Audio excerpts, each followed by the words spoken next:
Testing, testing. Looks like it's up.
Everybody, I'm just checking things out here, making sure it's working. Had a glitch earlier. I'm still using a kind of an older laptop temporarily until I get my act together. I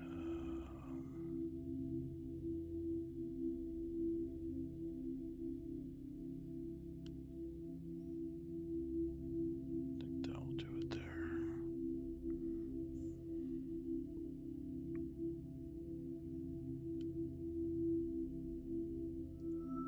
Okay. Cool.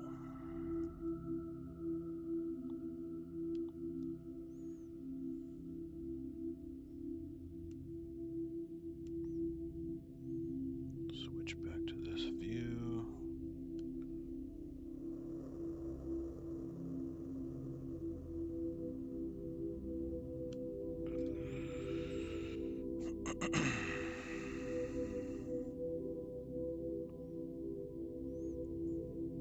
Quick audio check on this guy.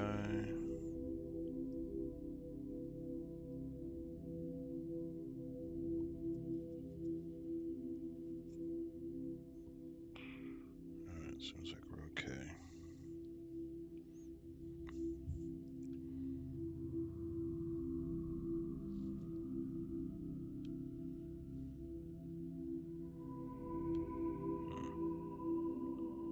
That's kind of annoying to switch, man. Come on, what are you doing?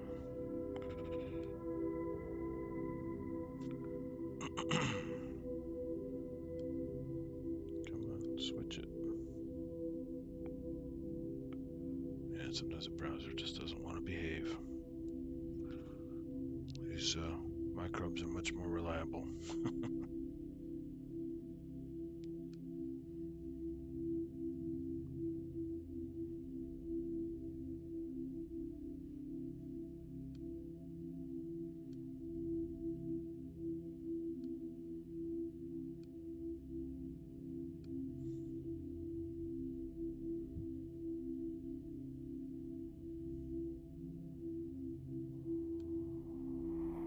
That is too bizarre. Why is it not sharing that? What a silly thing. There it goes. Man, browsers can be stupid.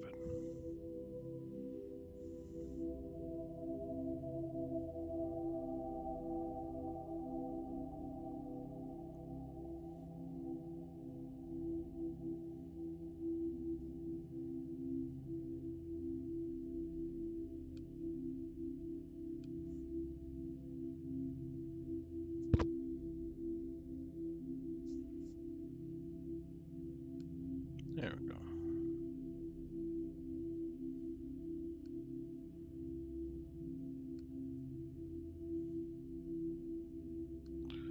So I have to set up the chat where I can read it a little bit better. It's getting cut off.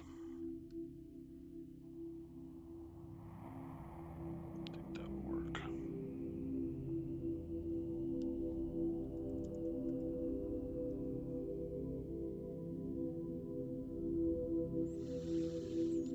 Okay. More water older samples from the zoo.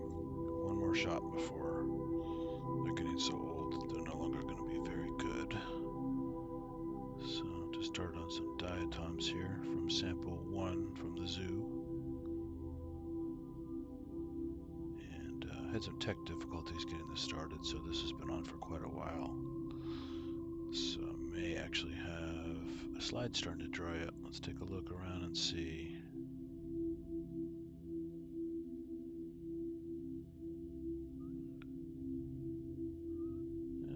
Nice, nice, nice.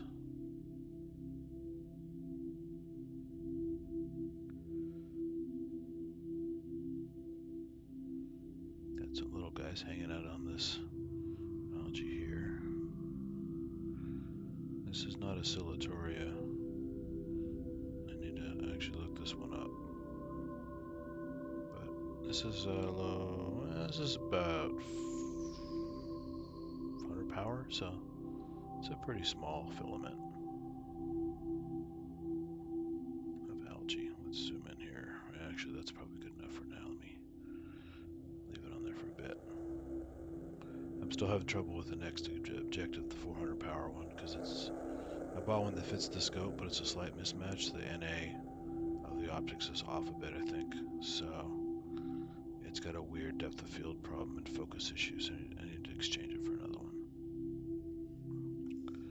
So let's exchange the light levels a little bit so it's not so blown out. It's a combination of dark field and oblique lighting here.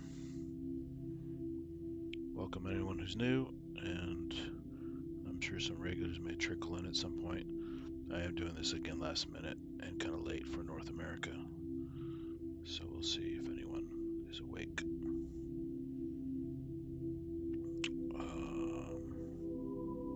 Let's do a little zoom in here digitally.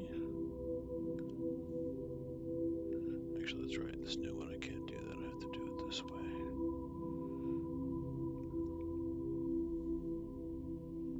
PC version of the software, it's just a very similar version. It has a hotkey for zooming. You can also pinch zoom, but for some reason this tube viewer, which is basically a free version, similar setup, but it doesn't have the pinch zoom. Guess you gotta pay for that feature. Anyway, you can see some little flagellates here poking around the margins of the algae thread there.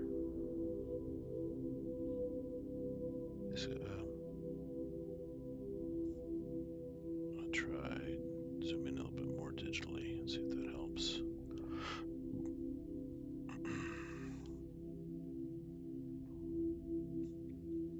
Might not hold up depending on the... Yeah, it's a little off. You can see all things bouncing around there. Typical flagellate behavior.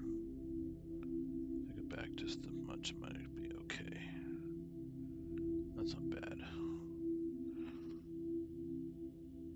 Let's go to the wacky objective just for kicks to see what we get.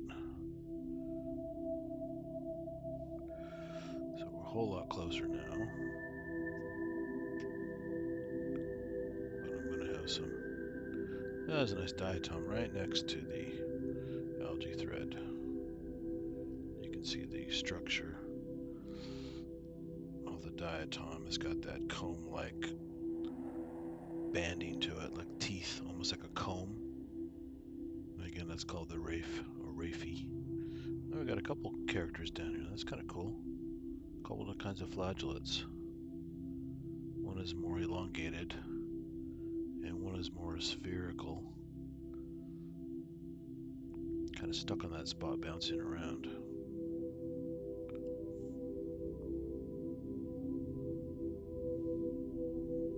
Get a little bit more of adjustment here.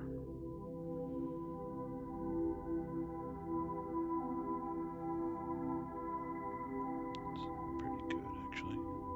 So some very small ones popping in and out, and those two pretty good sized ones here. Bouncing around on top of that diatom, or on the edge of the diatom.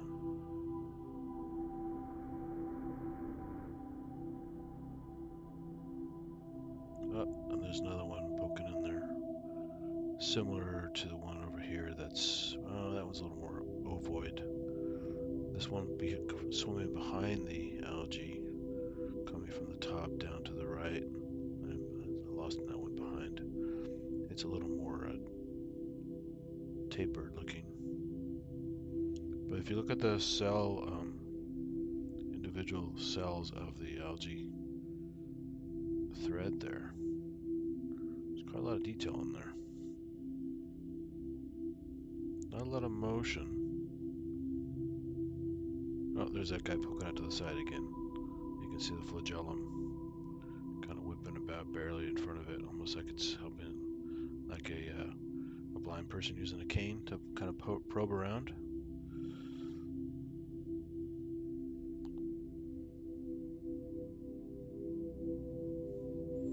I might sacrifice a little digital zoom just so we can get that real quick.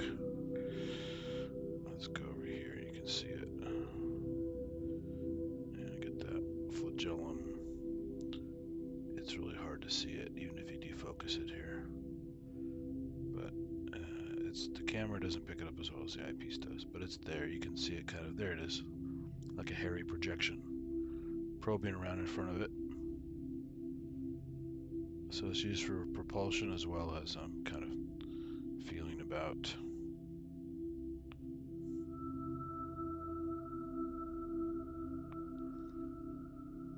Defocus it a bit so you can see the shape better. Its contrast is not so great. Alright, now I'll come back out where the quality is better. Around here. Bring this back down so you can see everybody.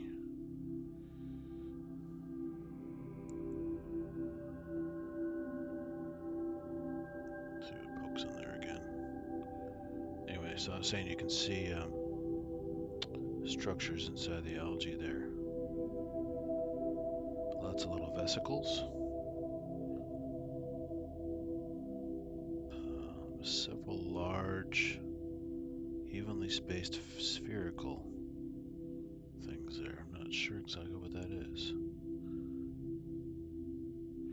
I don't think these guys have defined chloroplast, because you see the whole matrix of the cell is green. Unlike a more advanced plant cell that has clearly defined chloroplast, but it has all these little vesicles in there. I'll have to look this one up and find out what those are. If they're just like a food storage thing, like either oil droplets, which usually have a tint, or starch granules. But they're not moving that much. Usually Brownian motion by now, they'd be wiggling around inside there. If not individually moving by their own power, moving through the cell. But they all have those 4 dots, pretty much. 3 or 4 dots. Looks like evenly spaced spheres in there. So yes, interesting structures inside there. Really nice shot of the diatom there, too. Very long diatom. This one, instead of tapering, has a boxy end to it. So each end is kind of boxy. Let me zoom out and move over here. You can see the boxy end there. Or on this end as well. So, diatoms have a lot of different shapes. So I can improve the...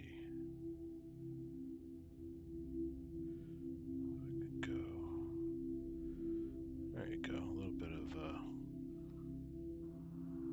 oblique lighting, make everything pop a little bit more.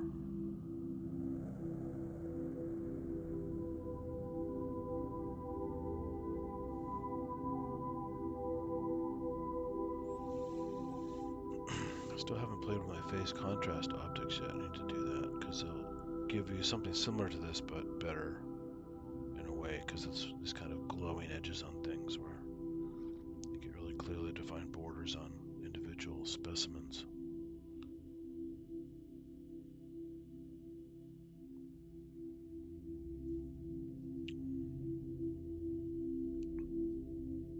No one in chat yet, so I think either people are sleeping or busy doing other things. So I will continue on.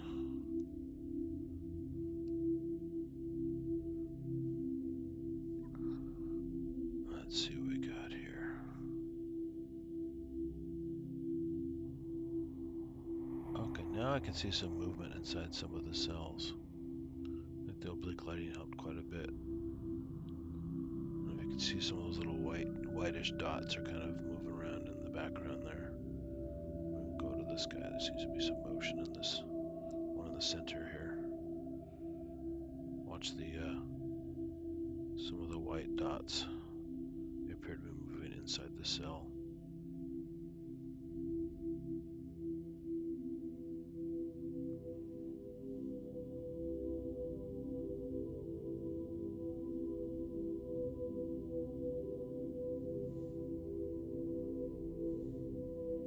Zoom out a tad just to get better clarity.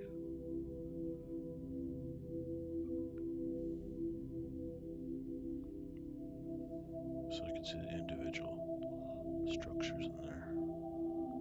Some appear to be moving as if they're being transported around.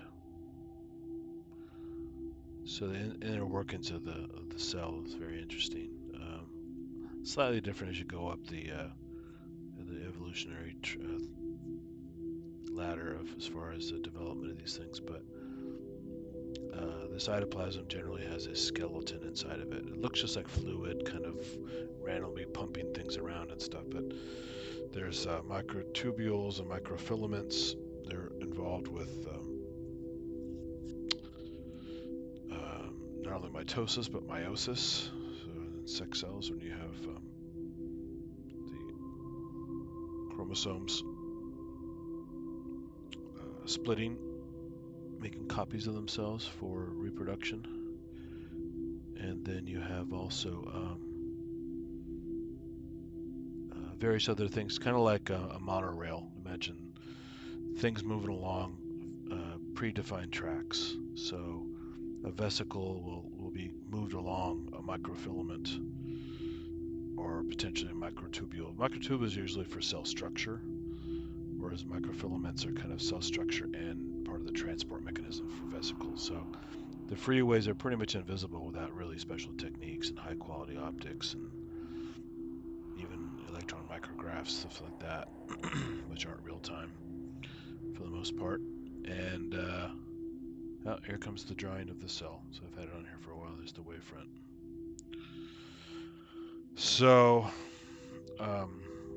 you often see things have predictable movement through a cell, like that you'll see in an advanced like animal cell, for example.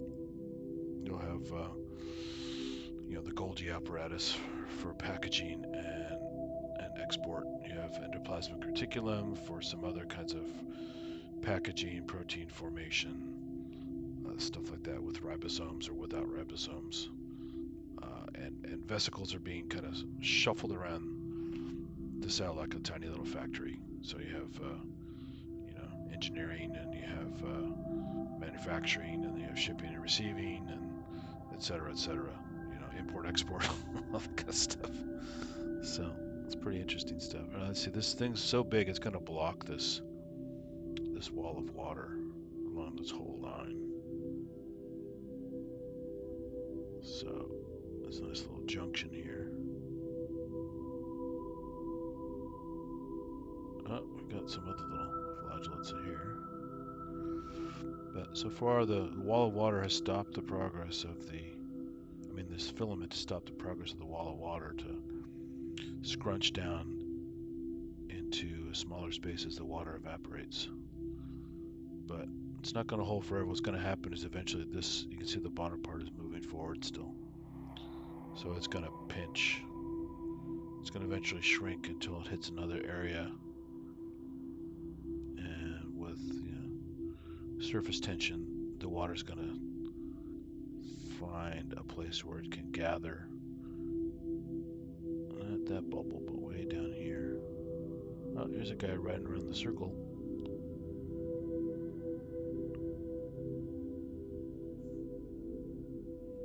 One of the water bubbles here, air bubbles surrounded by water. Here's a flagellate just kind of sitting here doing nothing.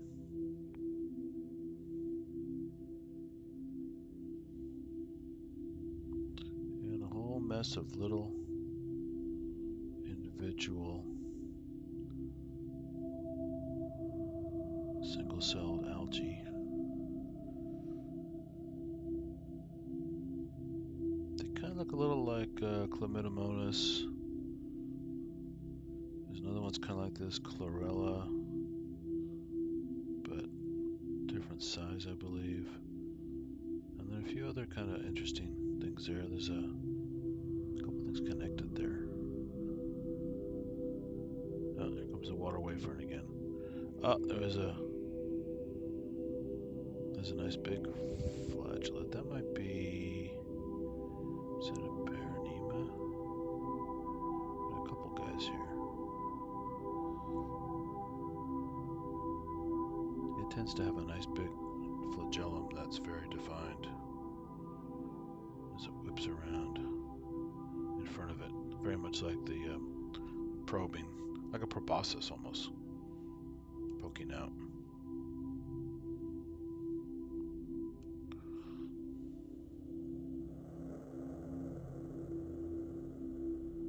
But it's quite gelatinous cell. It kind of compresses, kind of like the Euglena does, but I'm not seeing Euglena size or structure to this guy. But it has a very long flagellum. Looks like it's about as long as the body is, the whole cell projected in front of it. You just can't see it too well because it's kind of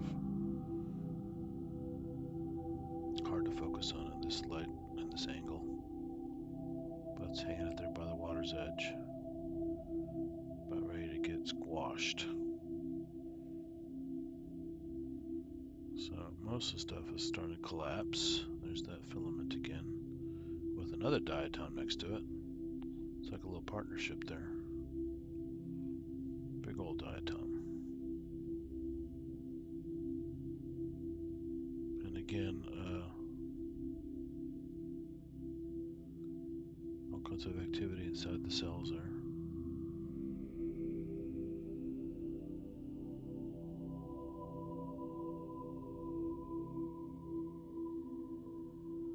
That one has more than 4 of those large spherical clusters in there. Well, that one has a lot of activity inside of it. See the stuff moving around in there?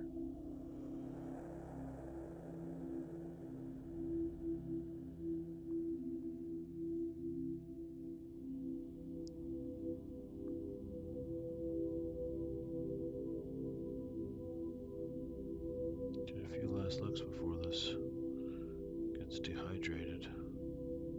There's some very small filaments all around there. Those are some more very small cyanobacteria filaments, basically related to more primitive photosynthetic algae that are basically related to bacteria in a way. They're prokaryotes. They don't have a proper nucleus like a eukaryote does, but they still have photosynthetic material. This guy's wiggling like crazy. Look at that guy.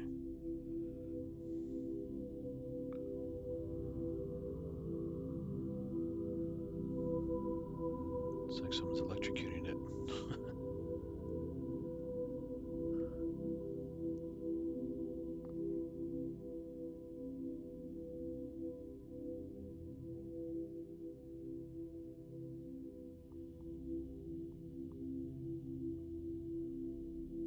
So crazy. Alright, well that slide's about getting close to drying up, so I'm gonna get a better sample. One more sample from this one. This is still sample number 1 from the zoo from the other day. Probably a little less activity in this since it's been kind of sitting around in the fridge for a couple days, so not getting a lot of light unless the fridge opens up, and staying quite cold consistently, not warming up during the day. So the activity of the critters has slowed down a lot. But eventually they need a normal cycle to be healthy. So let's see what we can find here.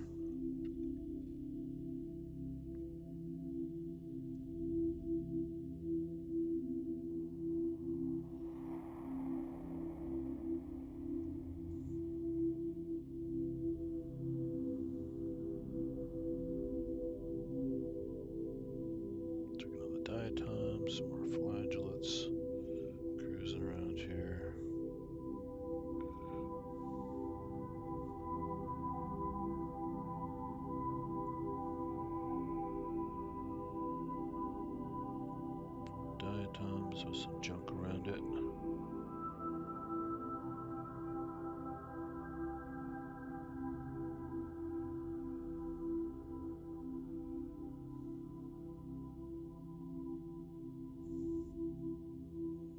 Nothing standing out.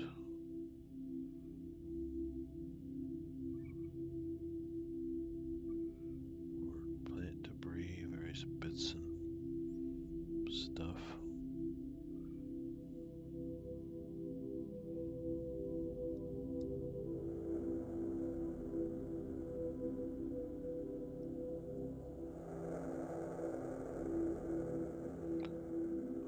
What else we got here?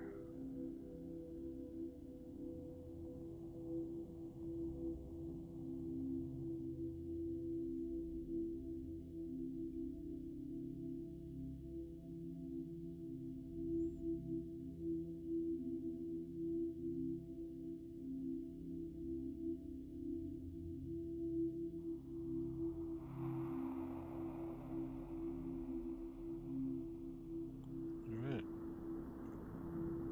That sample's pretty much a wash. Nothing exciting there, so much for sample 1. Sample 1 did have some good stuff the other day, though. If you saw the kind of mesh-like 3D structure thing, finally discovered what that was with a fair amount of web research. But again, I already forgot the name. It's on my Facebook post as well as the Instagram post I put for the MicroAddict stuff. Let's make another one. This is sample 2. This is from the cichlid tank nearby sample 1. So it's potentially got some fishy bits in it of some kind.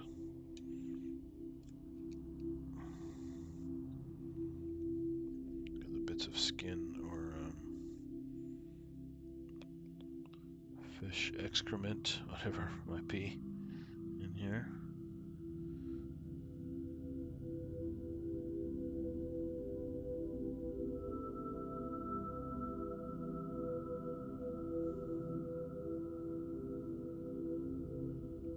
Alright.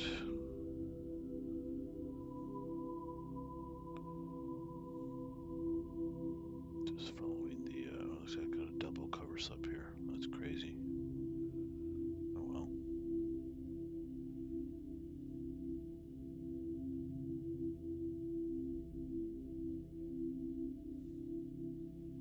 More fragments of stuff. Nothing live.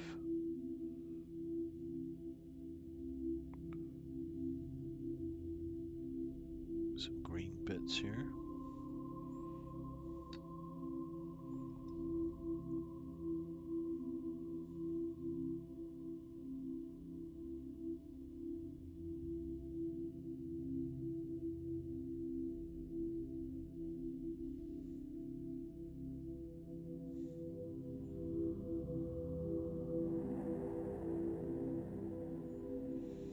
Nothing going on around it, just a fragment of some green algae.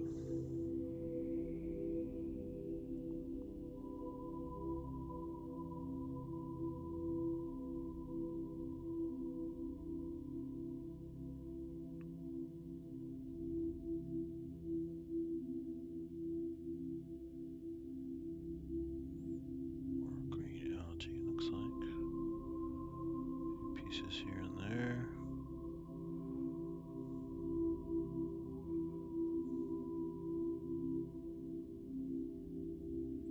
You see that cover slip really got chipped there. Fragile glass. Fix lighting, you can see that a bit better here. Looks that chipped cover glass. Very rough edge.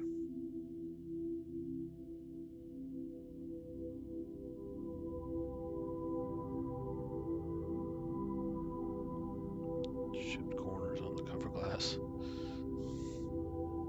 It's gonna get abused, I guess. They're pretty wimpy glass.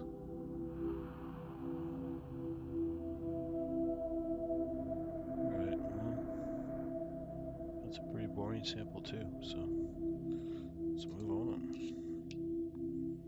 Sample 3 and 4 should be pretty good. 4 is obviously the best one. It has all my favorites in it. So I'll hurry off to 4. I don't want to make this stream too long. It's kind of late and I'm tired, but wanted to get one last look at these guys in case I miss some good specimens before I go back there and get some more samples.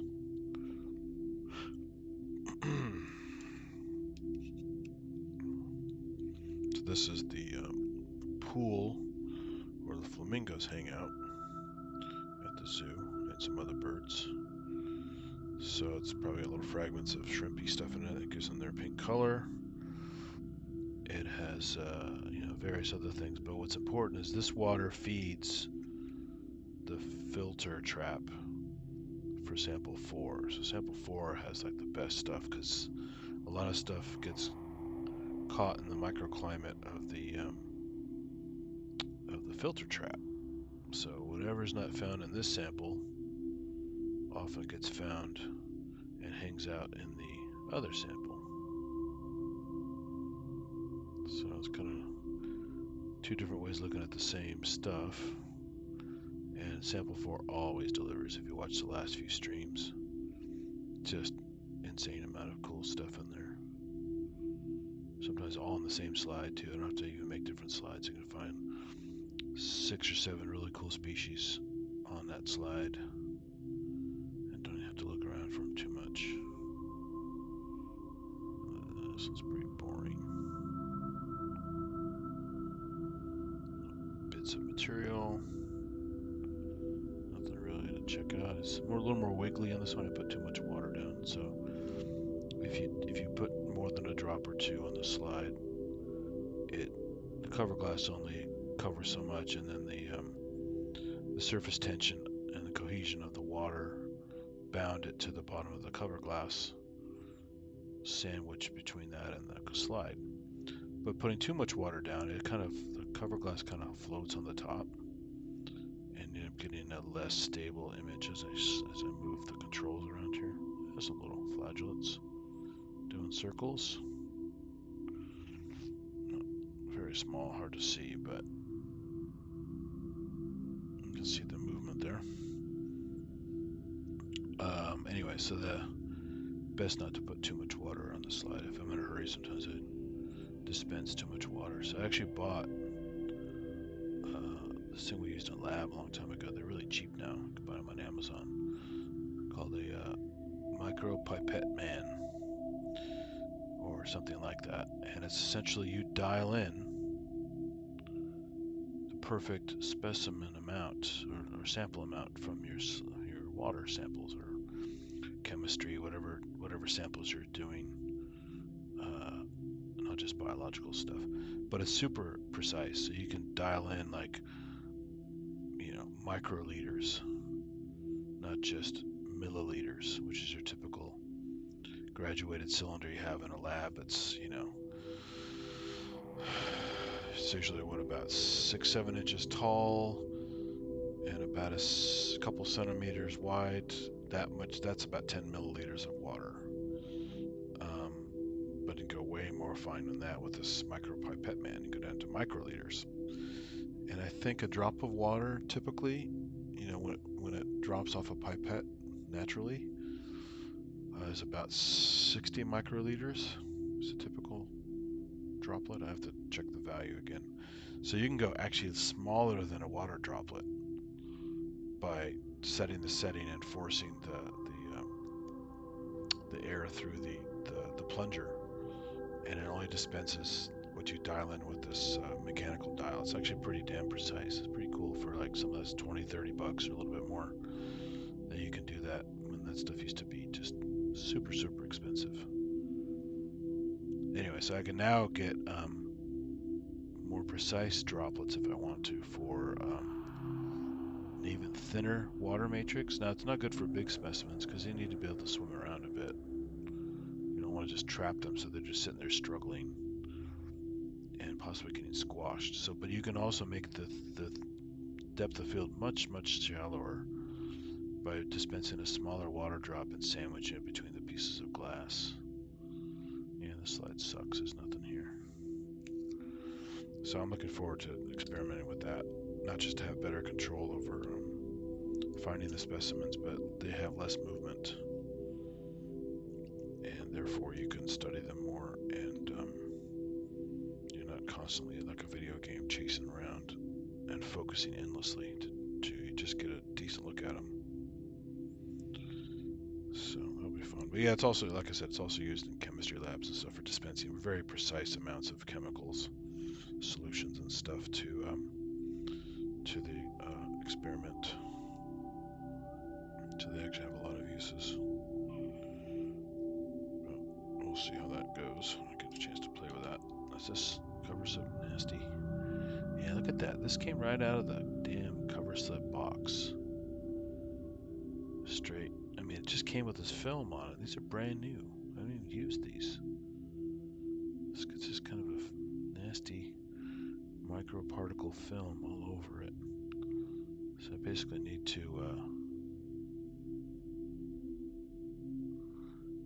clean these dumb things before I use them, even when they're right out of the box.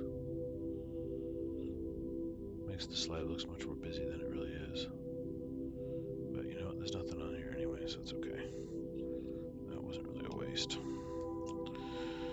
Okay, on to the best sample of the bunch. 4 should deliver again.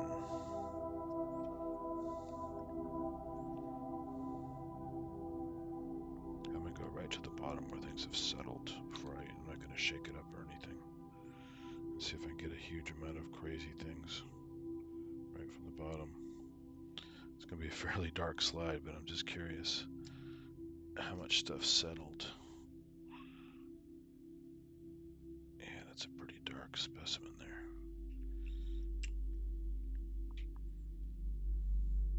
Some of these animals are kind of what they call benthic.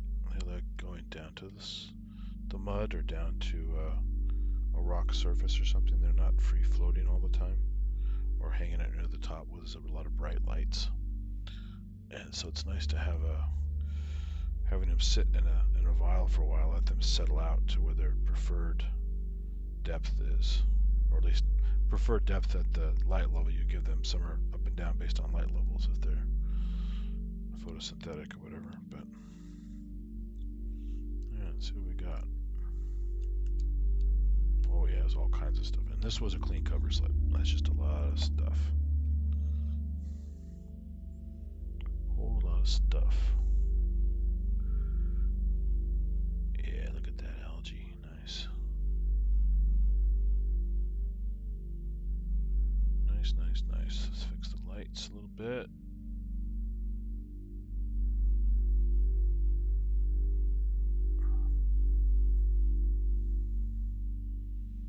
Oh yeah, look at that. Very nice.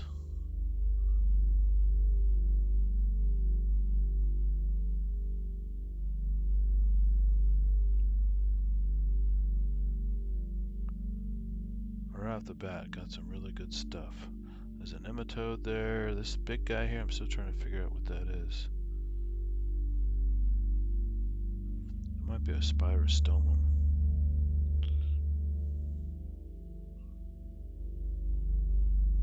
I need to see it better. Actually, this is very low power. This might actually be, this looks like a multicellular guy. Yeah, it's bigger than that nematode. This may be one of those, that type of worm. Whoa, what is that there? There's another one there too. Yeah, there's a whole bunch of them here. These little wormy things. Look at that. Oh, this is a polychaete worm. It's got little bristles. See the bristles sticking out? When it moves, it kind of protrudes them for gripping. Oh man, I got a copepod too. Like I said, sample 4. This one kicks ass. Oh, looks like an Amphileptus too. Holy moly. I'm a happy camper. Fix some of these a little bit. So you get an idea of the size. This is all low power. This is so 40 power. moving too fast. You get a really nice view of the copepod and the red eye spot. So if you saw previous live streams, I had in this sample a Nauplius larva.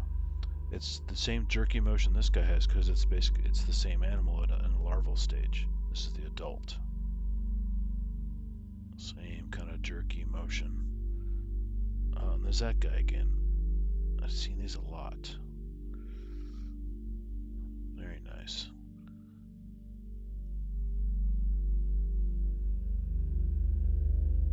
It's not a paramecium, but they're kind of similar to a paramecium. There's all kinds of stuff in here. It's like too many choices. I don't know where to go. Really nice copepod. They call these, there's a genus of these called Cyclops. This might be one of the Cyclops ones. But I'm no copepod expert, so. But they're crustaceans, so they, just like a crab or a lobster can also have a Nauplius larva. Just a different one than this guy. And so it has a certain number of legs and a certain number of, as you know, a shell. Okay, look at these guys. Got worms and all kinds of stuff. Yeah, that's definitely not a diatom. See, it's much fatter and much more squishy. And it doesn't just wiggle around in place. It's actually pulling back and twisting and has much more control over its body than a diatom has. I mean, a nematode has. Yeah, there's looks like a Stylonki in there as well. Holy smokes, I'm gonna zoom in. There's a lot of stuff going on here. Beautiful.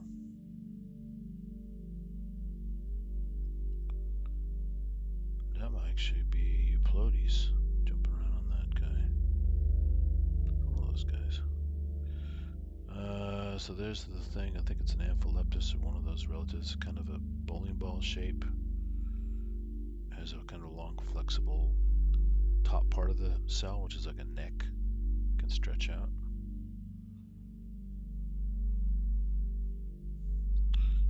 And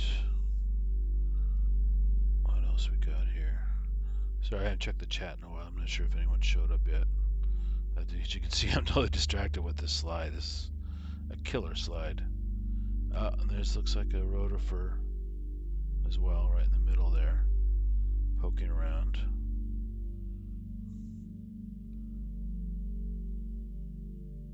Yeah, this might be a Spirostomum. It's a long ciliate.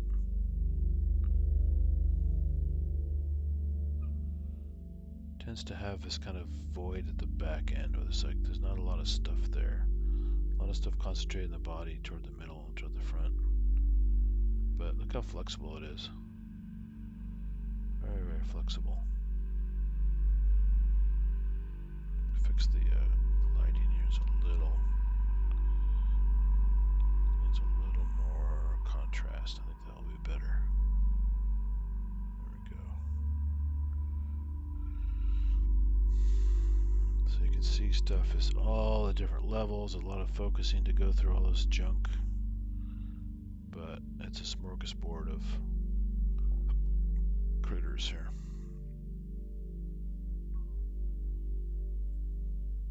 Just snaking through, snaking through.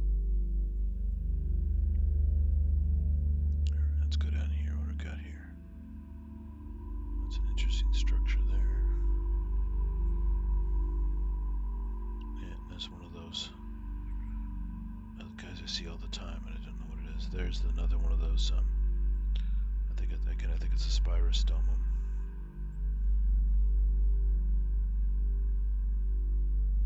At first, I thought it might be oh, look, and there's a Heliozoan right in the middle too. God, there's so much stuff on the slide.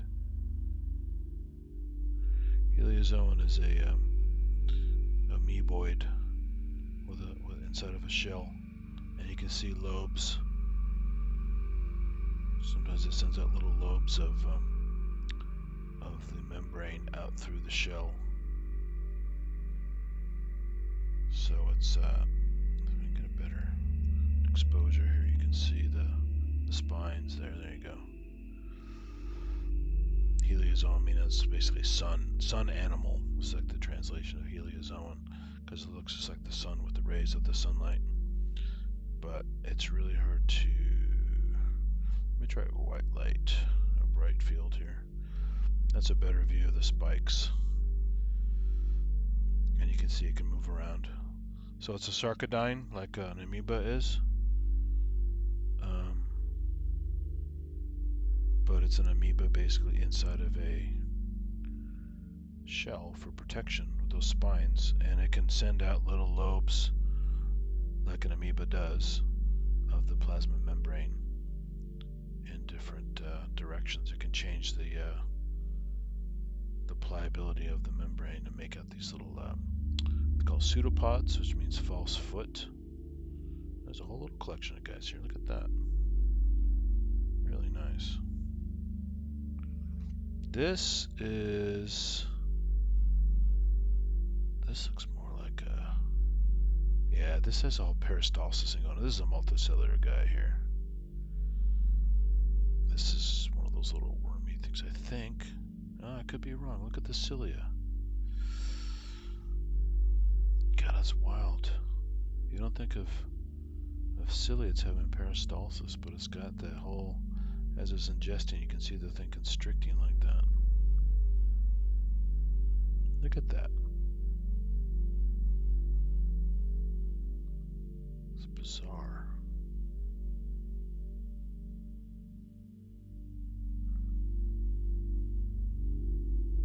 It definitely looks multicellular. It just has cilia too, which is bizarre. Look at that. That complex behavior with that kind of peristalsis, like swallowing behavior. Get a bit better focus on it here. They got a heliozoan in there. You got this little wormy guy. And you got this other ciliate kind of cruising around. And I don't even have to move anything. Just sit right here and watch the show. Alright, time to check the chat. Sorry, I'm way behind on chat. 18 years ago. Yeah, this is telling you the sample never lets me down. If I can move this off to the side a bit so I can see the chat better. Hope it doesn't mess up the stream. It just moves it off the window a little bit. It's okay. I need to get better OBS so I can lay the screen out better. But it's still staying inside the black window, so that's good. I just need to crop this so I can read the comments without too much trouble. Okay, I think that works. Cool. Yeah, good stuff. Good stuff. Got some little flagellates in the background. Got some really tiny flagellates, particles basically dancing around the background. Got some little creepy crawlies going through all the debris on the upper part of the frame, almost off frame. I think it's off frame for you because the camera's cropping a bit.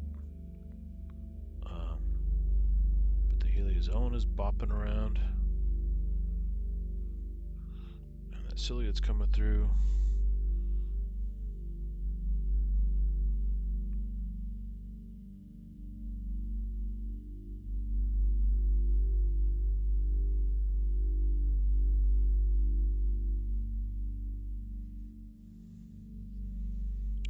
Adjustment here to the lighting a bit. So I can, let's go back to, there you go, now I get some transparency in the critters. Nice dark field. You can really see this, the inner compartments of this wormy dude. It's got a lot of complex motion going on there. Still make out the sun rays a little bit of the heliozone. It's a little bit washed out. It's definitely a better object in the bright field. But dark field is just so amazing because you get the nice colors and the contrast and the transparency.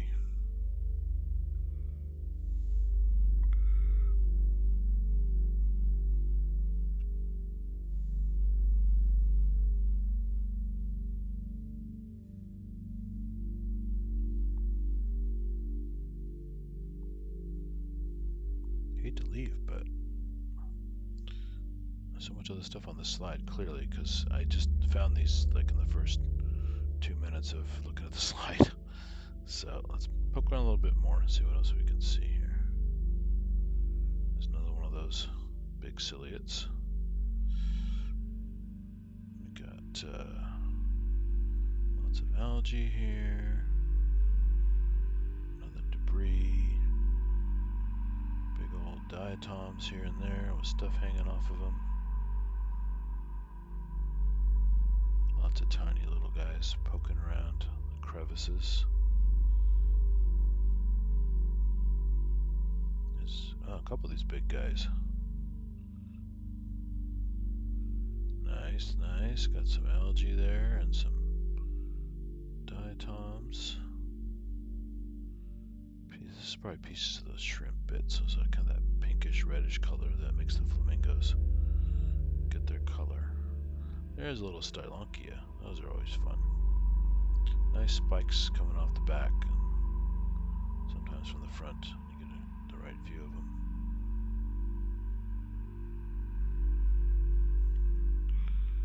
Let's get a little more light and contrast here. That's nice. Coming in for a little squeeze there. These guys like to squeeze.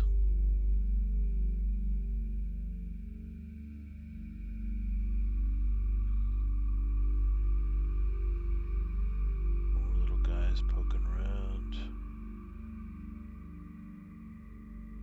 Lots of different algae.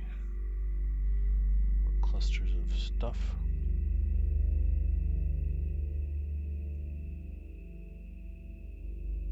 Who's in here?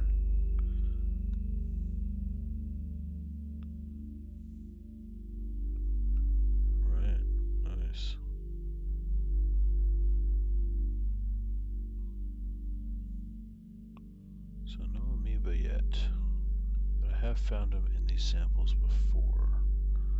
Not this batch, but a couple times before in that environment. Oh, another heliozone. Man, those things are everywhere. They're becoming very common.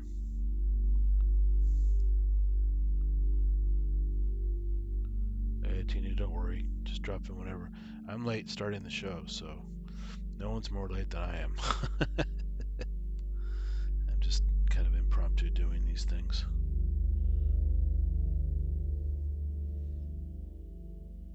But yeah, second heliozoan today, and they are special. Let's switch back to the bright field real quick, just because they tend to look better in bright field, where you get the better view of the spikes. They are very fine. Now, I've zoomed on them before. There's not a whole lot to see unless they're starting to have the little lobes come out looking for food and such. But I'm not seeing any lobes peeking out yet. It's kind of, this one's not moving like the other one was. It's kind of sitting there. But when they start getting active and the little pseudopods are starting to poke out like little bulges, then it gets really interesting.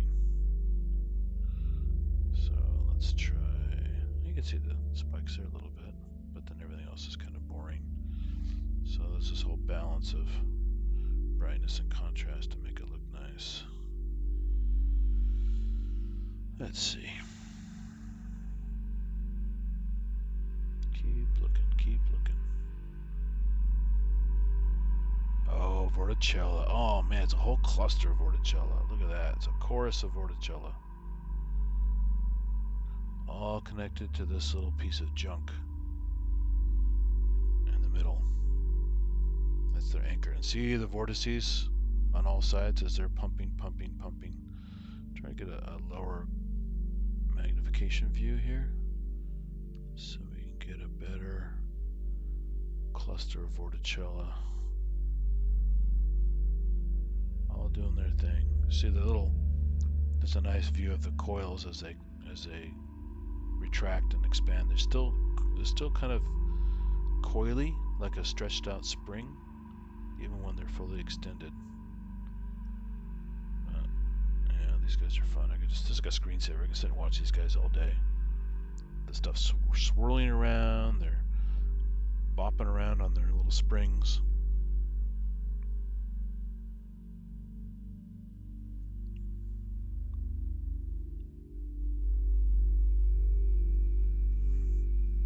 Get a slightly better exposure here. There's a little bit of a bright field. Some color. This is the natural color in bright field. You can also see some pretty good details there. Very clear lines that they're attached to there. Those little tethers. And then the cilia are beating like crazy. And you can see a lot of detail in the body, the ciliate body with the bright field. But then you're not seeing the particles very well. You have to actually switch to a bright field to really enjoy the particles as they dance around. From all the suction these guys are creating.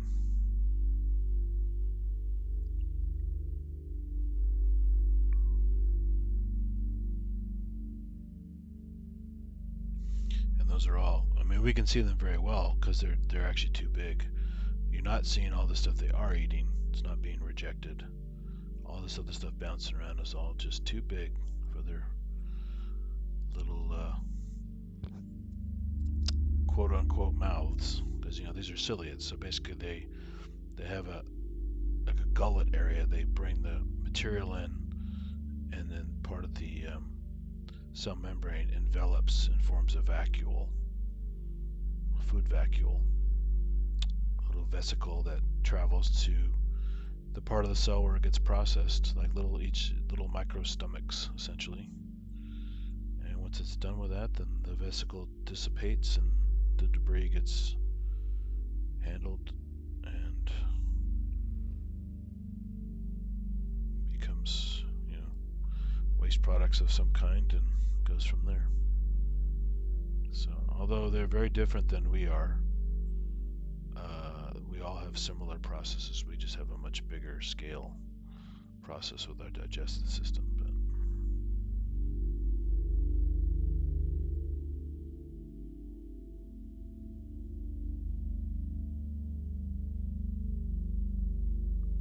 And I wish this camera would pick up this detail, but when you zoom in,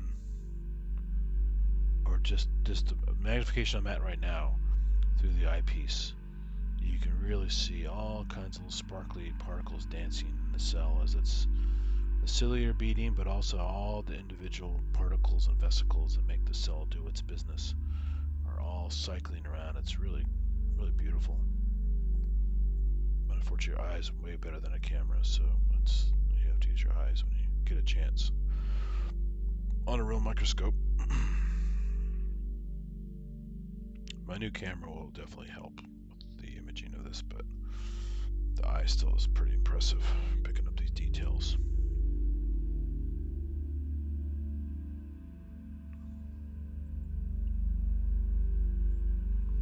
This sample is the same water samples I've had for several shows. It's from the zoo in Palo Alto where I used to work. This is from near the flamingo pond.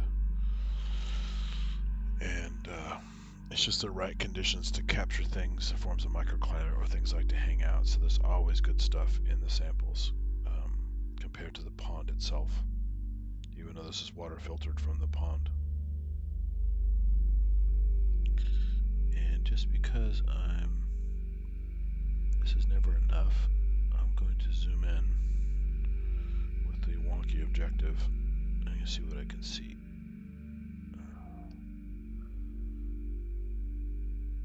Oh, look at him going. That is so cool. It's actually working on this one.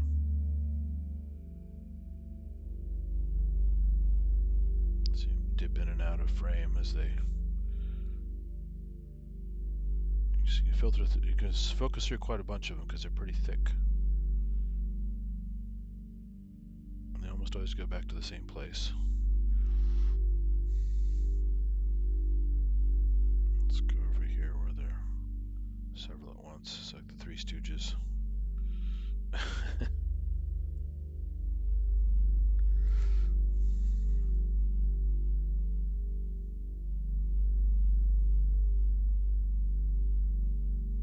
All that big stuff keeps getting rejected. So all the bacteria then stuff they're eating, oh, they're really tiny things like, you know, 5-6 microns across or whatever, a little bigger than that. Maybe, yeah, maybe 10 to 15 microns, maybe a little bit bigger than that. Probably even bigger than that. I'm off on my bacteria measurements, but that's pretty much what they're eating, which is why you're seeing so many other things getting rejected. It's kind of like when you watch tardigrades go around and try to find food and stuff. There's a lot of stuff they're missing. They do have the option of actually, with their stylets, they can actually puncture stuff and collapse it so they can eat bigger things.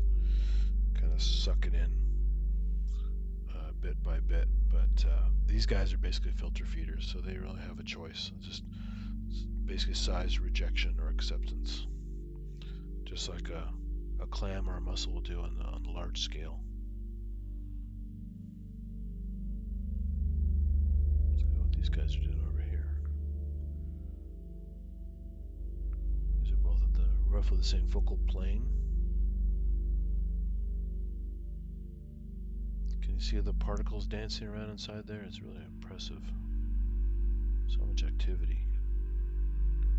Get the focus just right. Just watch. You'll see that kind of pepper. It's like a salt and pepper area there. It's just cycling around. There's all kinds of activity inside there.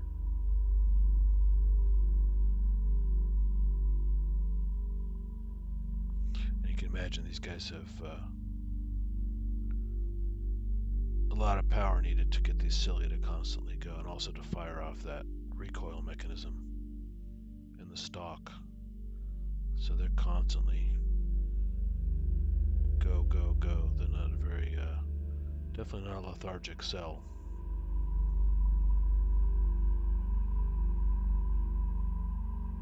Sit on that for a while. You can see I misplaced my oil immersion stuff, so I had to buy another vial of oil so I can use my oil lens. Otherwise I'd go close on these guys. But isn't that bad? It's a pretty good view. This is 400 power.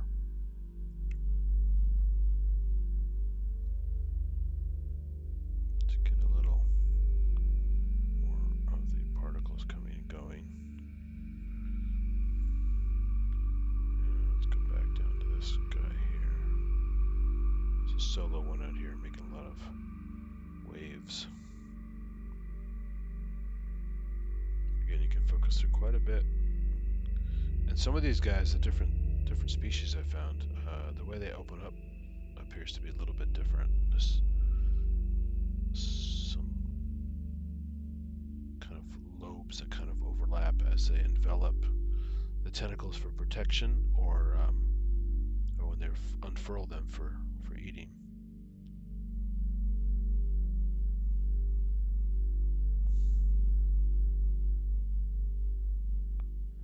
Best view of those little particles in there. There you go. You can see them dancing around in there quite a bit. Little granules moving around.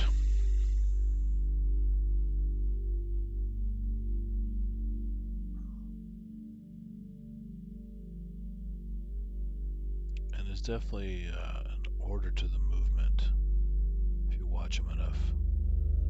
Like I was saying before, with the microtubules and microfilaments inside of these cells, they're riding along these little microfilament tracks. There's some free floating here and there as well, but a lot of the stuff that's going directly from one place to another is essentially like micro conveyor belts or monorails, shifting the vesicles around. So if you watch them enough, you can see some patterns.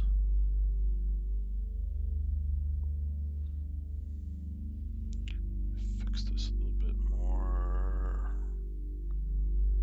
Contrast.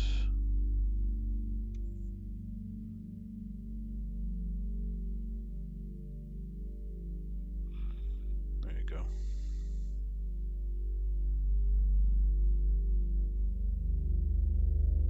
You didn't hear me before. It's from the zoo. I used to work at a children's zoo in Palo Alto nearby, and go there visit friends working there once in a while because it's a cool place. And last year when I started my streams, early last year, it's like around January I think. So if you haven't seen some of the old streams, you can go way back and look at my stuff from January or February, something like that. Anyway, one of my first samples I did before I started live streaming and made videos of was stuff from the zoo, and I was like blown away about like, wow, there's a lot of stuff in this water compared to some other samples I'm getting, and so it became one of my favorite spots to collect. And like anything else, you keep track of where the good stuff comes from, and you keep going back to that same spot, and you can get consistency and find cool stuff like this over and over and over again. Seasonally, of course, that's not always going to be there based on weather and other kinds of issues, but yeah, you saw the stuff. This is all the same slide. It just, when you started tuning in, this is all. I haven't changed at all. Already found at least 10 species of stuff on this slide. And now things are cycling around. So back to dark field for a little bit, or at least oblique lighting, so you can see some 3D. This is where you can see the objective is a little wonky. The numerical aperture is off, so I need to get the proper replacement one.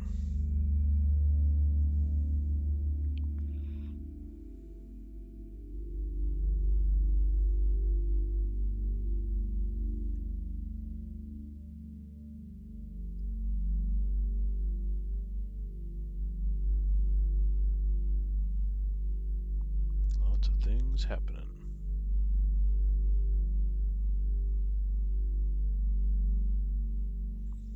Let's go back to a beauty shot for Vorticella.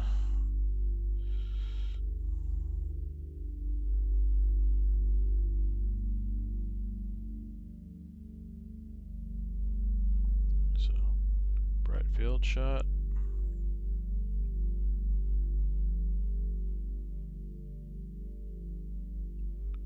And then we'll go for the dark field with a little bit of oblique lighting thrown in there.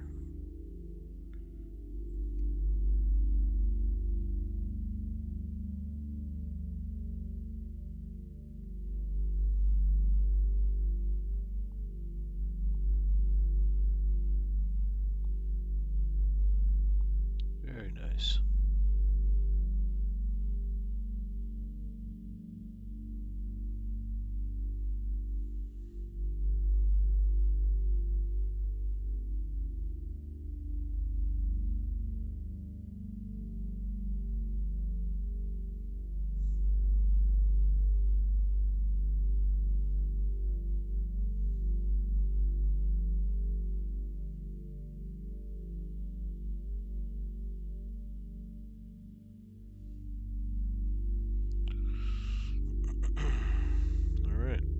Vorticella. What else we got on this slide? Tempted to go lower just so I don't miss anything.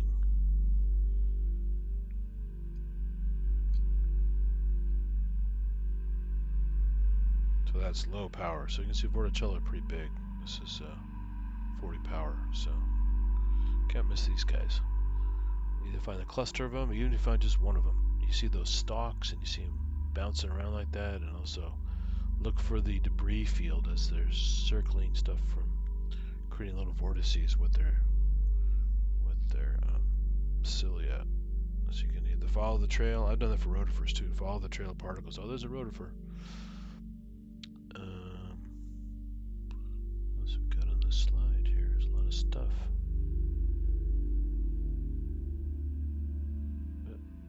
Oh, these guys again. This is the polychaete one. See, this one has little bristles coming out, so it's different than the other one you saw earlier.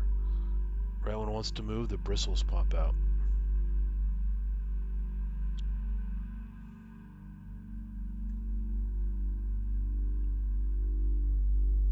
I'm gonna zoom in a little bit. See it better.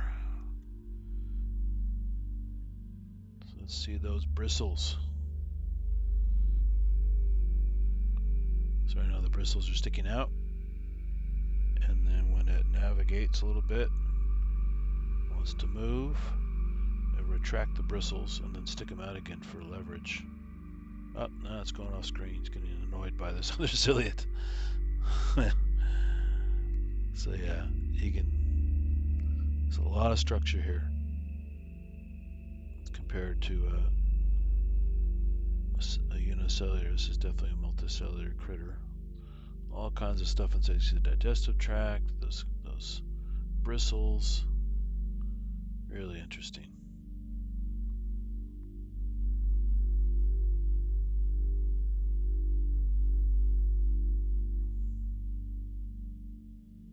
The bristles are generally called CT, or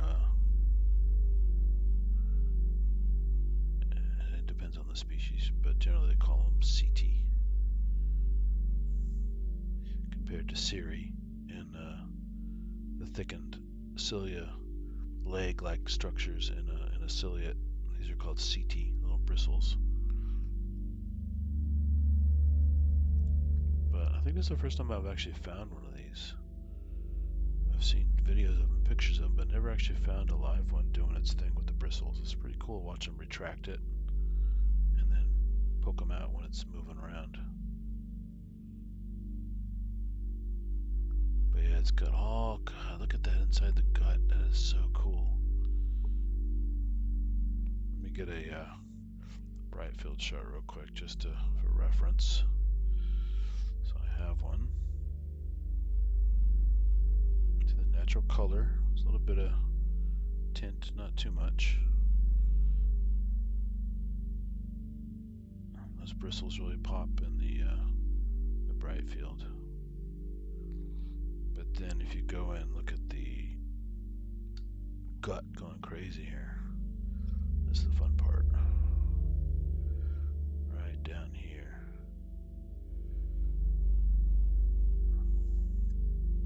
It's almost like a primitive circulatory system, like a heartbeat kind of deal. Right about, oh, don't move now. There you go, it's right above that green cluster there. You can see all kinds of, it's like a primitive circulatory system. That is cool.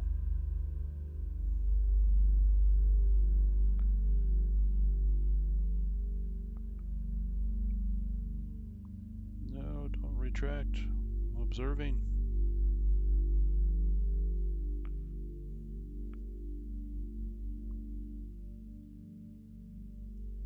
So you can see that little tubular structure there. It's branched. Looks very circulatory in nature, not digestive, because it's just a regular pulse. And it's not eating right now, it's just kind of hanging out.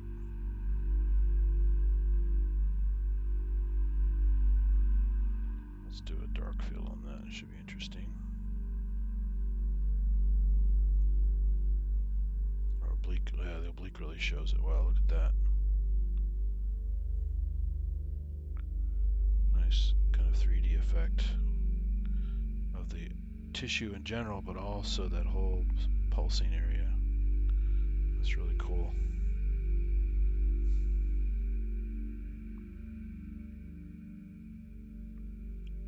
Suctorians have little, it's like little suction feet that come out. They're like cilia, kind of, sort of, but they're more like little suction thingies. So at a glance, it can look like a heliozoan, but heliozoans are related to amoeba. They're sarcodines, so they basically have a certain morphology that puts them in that group.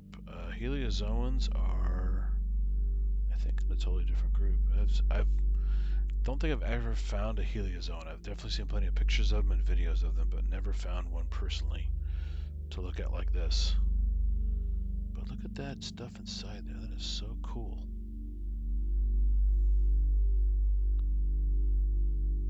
I go further down the body. See this more digestive tract. It also kind of has a pulsing quality. So I think this is the whole circulatory system here, looking at getting this pulsing action. Very primitive circulatory system.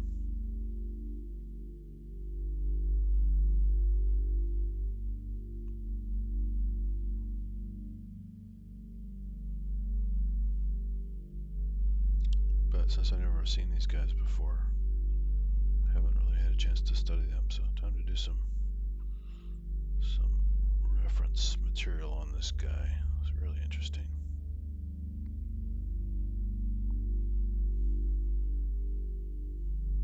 This is not even high power. This is 400. It's pretty high. It's 400x, but this is a big animal. This is a multicellular animal, so it could definitely be pushed further if I have my oil ready. So you can focus through all these layers.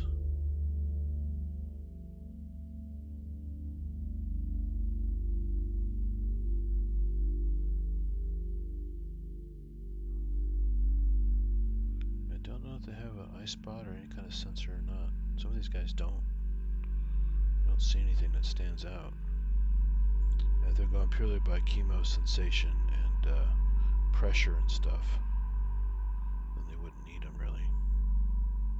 Oh, now he's taking off. Where'd you go? Get back here. If I stay zoomed in, you can see the little bristles come out when it moves.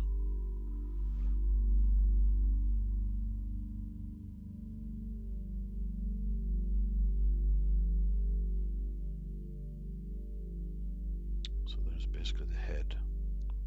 Fairly nondescript.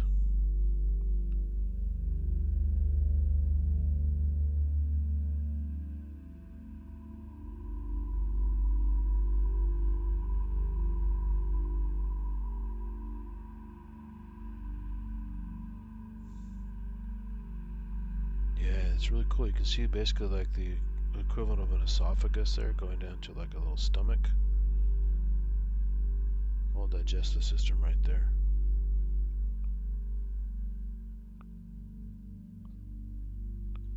And I don't see it defecating, but it definitely has a complete digestive system, it looks like. So at some point, just like in a tardigrade, you'll see some stuff shoot out.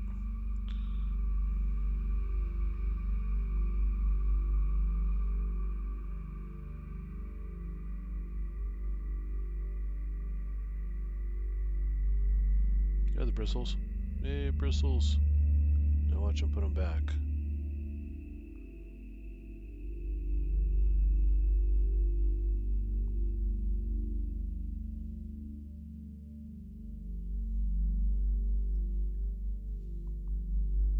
They kind of point backward.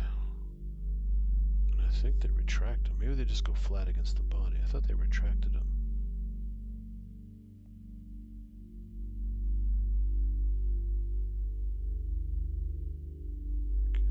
See that here.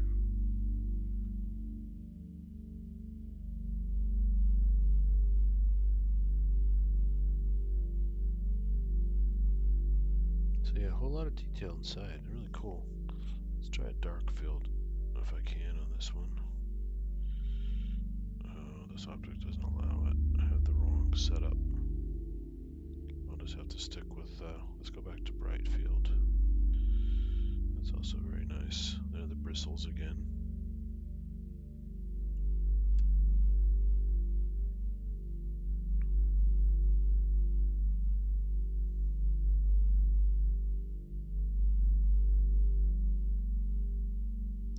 goes all the way through it.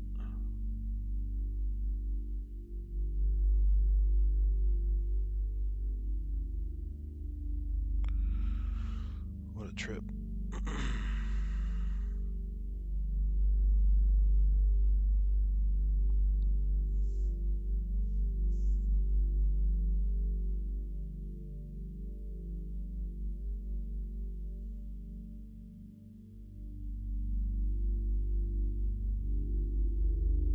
So not a whole lot of activity in the head region. It's actually one of the most boring parts of the body.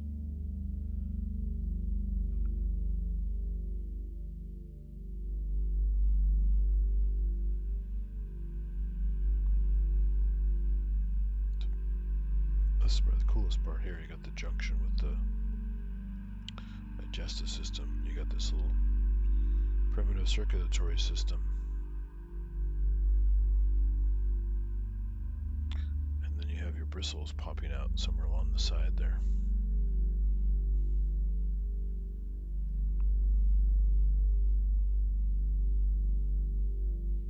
See, it's probing around and sensing, but there's not a whole lot of activity in the head area. There are the bristles popping out again.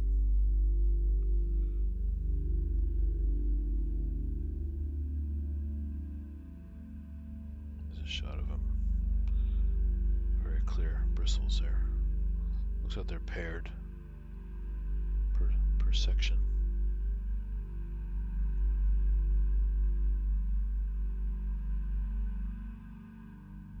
There's a ciliate for scale with the bristles.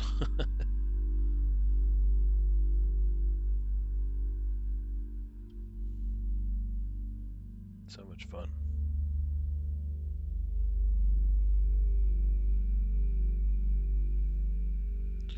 Worm is probably getting warm at this point because the slide hasn't moved a lot and the light is just... There are the bristles, look at that, really cool. And they're all sitting out at attention there.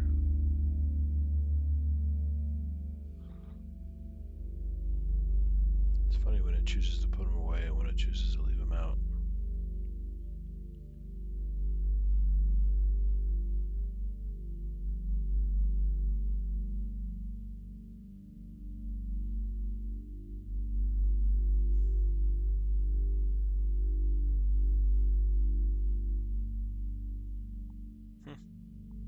So I got irritated. The ciliate kept bumping into it and it was taking off. Well, that was very cool. Time to poke around a little bit more, looking for some stuff. Let's drop the power so I can make the imagery more interesting. Very colorful. Just enjoy it some more before the water starts going away. So there's that dude again at lower power.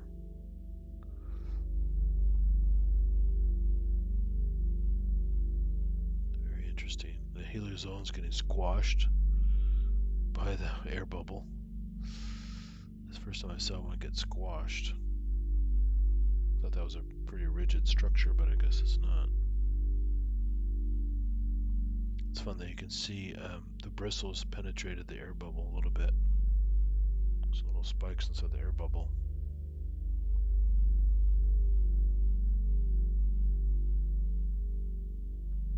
This guy's got his bristles out again. Look at those bristles.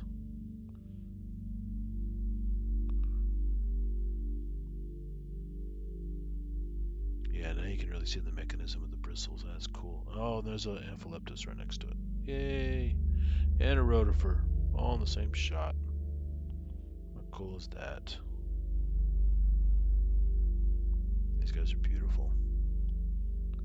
You can really see the cilia dancing on them.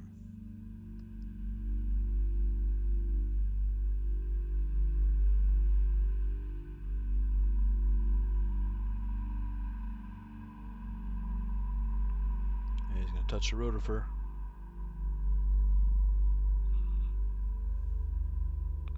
Who's up here? That worm went up there again. There's a worm there. So there's the bristleless worm and there's a bristle worm. This one doesn't have the bristles.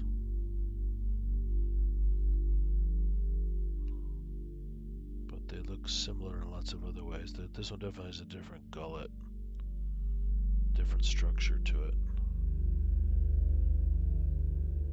But still fascinating.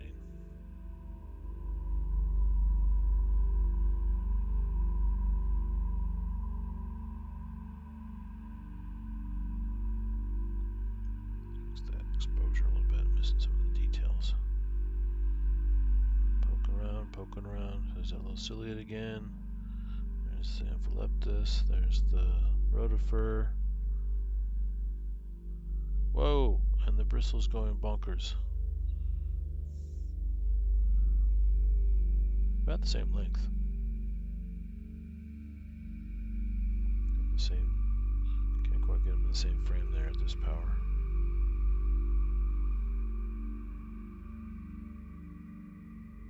What else is here? Wow, look at all the little guys. And there's another rotifer. Right there. Too bad he can't eat all those particles. It's a really big, well, bigger than what he's eating, but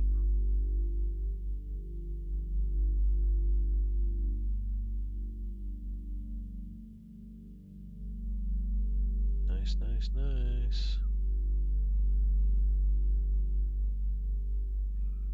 What else we got here? I think didn't I also have a copepod on here? I lost track of that guy. Where'd the damn copepod go? Oh, slide's drying up. There's the waterfront. And it's shrinking. Everyone's gonna get squashed.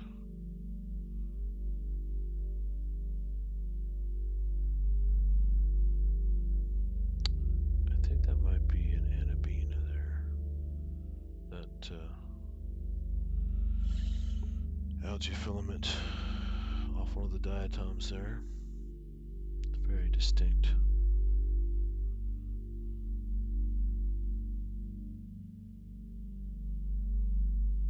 No copepod. Vorticella are still there doing their thing. I don't know where the copepod went. Maybe already got squashed.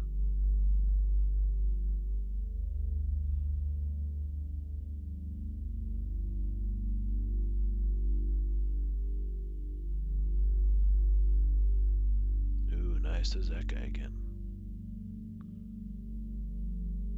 Spirostomum, I think. Very nice.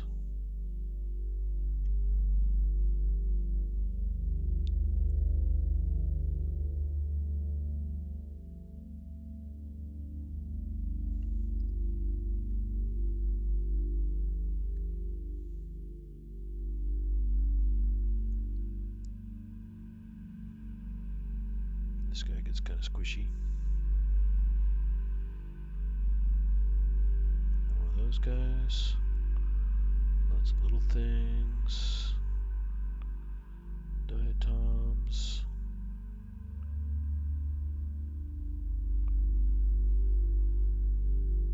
These guys are so cool. Love these guys. Very delicate looking. I guess this wasn't the copepod slide, or I just got squashed. Well, that guy's a big, huge vacuole of some kind inside of it. Look at that, really distinct. Oh, the hell did that guy eat? Big old food vacuole.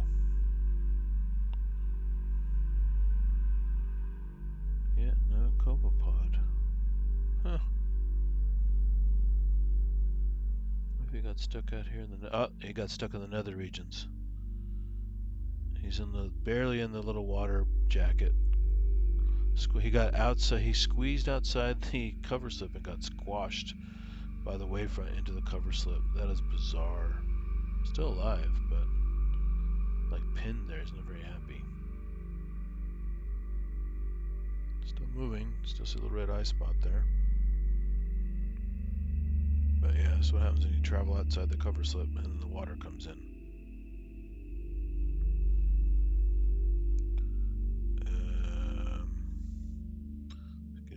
last looks and make another slide.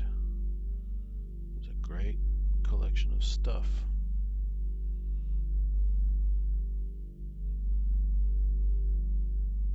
This is a really interesting structure here too.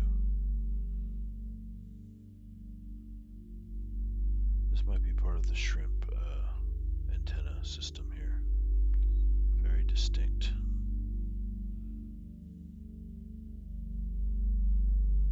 What's that guy doing there? It's interesting.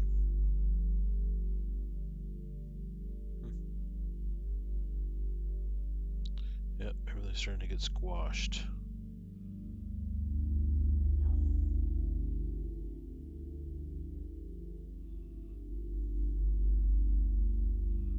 Everything's getting squashed. So that worm is still doing its thing. It's normal business. Having some fun with that peristalsis. Wow, it's amazing.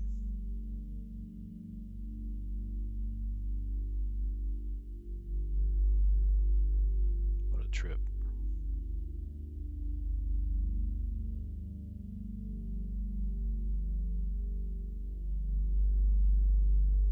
It's funny how it goes both directions.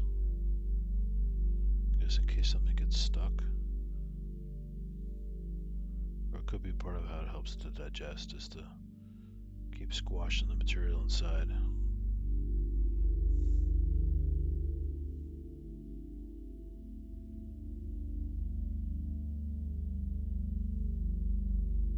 So crazy.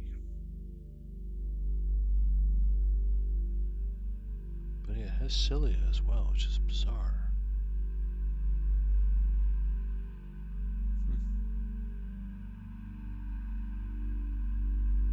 So that guy's still going. Heliozoa is a little more in the squash zone, not totally squashed yet, but will be eventually. Where's Mr. Bristle? Where's the Bristle guy? There's that guy with the giant vacuole again. What the hell's going on in that thing? It's almost like a giant air bubble. Oh, it looks like a mistake.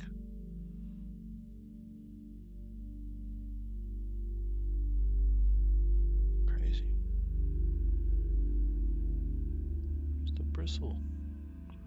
The Bristle King. It's like a man-made filament there. It's blue.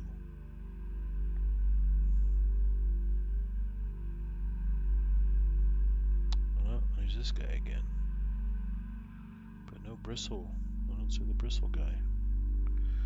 He must have taken off. I didn't see it get stuck anywhere. There's a rotifer again in the middle. Looking for yums.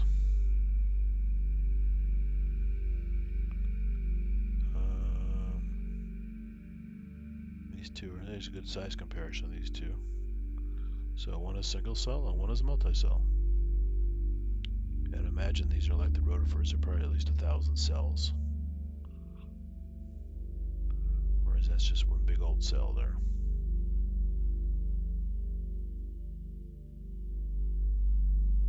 Ah, there's Bristle. He got pinned. Look at that. There you can see the air. You kind of make it out. I have to change the exposure. See the bubble there? There's the water, the wavefront came in and pinned him. So that's not a good place to be. He cannot move, no matter how good his bristles are. That's too strong of. Oh, wait a minute. It's flexible enough. Maybe he can get out.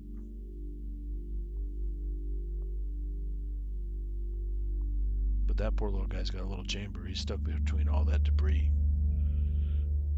The little amphileptus thingy.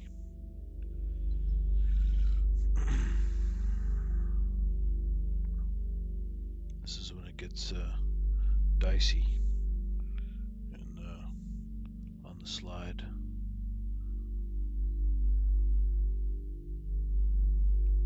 And the same thing would happen in a puddle, you know. These guys, pools and stuff like that, and as the puddle drives up, the wavefront would come in and basically squash it against debris until basically it's either dries up or it gets squashed.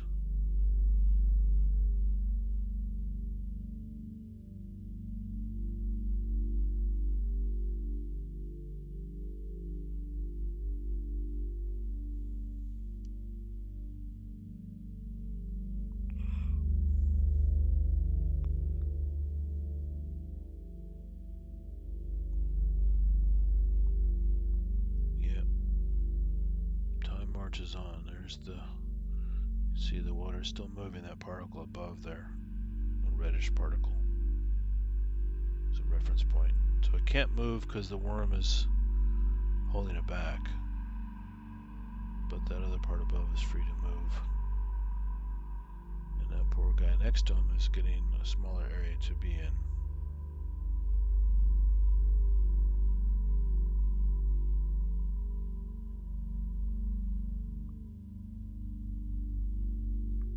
What's going on up here? That area got squished. There's a big diatom in there. That area got really squished. Is that another worm?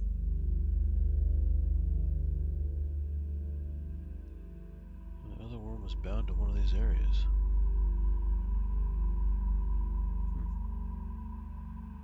Wonder where it went. Over here? Oh, no, he's still free, floating, having fun, hanging out with Ciliate Buddy. So it's right, it's a good part of this the slide. This guy's got not a care in the world. Whereas that bristleworm is having a hell of a day.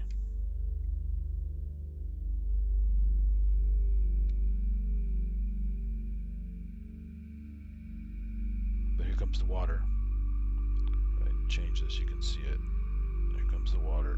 Oh boy. What's gonna happen here?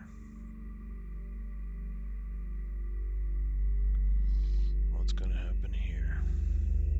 Got some drama. You might get cut off. It might get stuck in that little compartment up above. Oh, nope. It sees the danger and it's out of there. Got lucky, I guess. That's pretty amazing. Usually they're just gonna hang out and get stuck. Because it didn't just change scenery, it really went the hell out of there. Almost like it knew the danger was coming.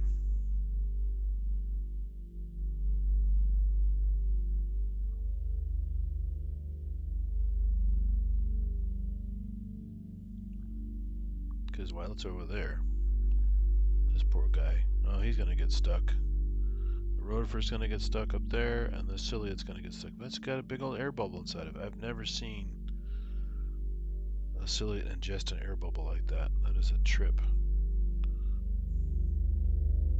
It's like a mistake. Okay, so rotifer's trapped. This guy's just about trapped.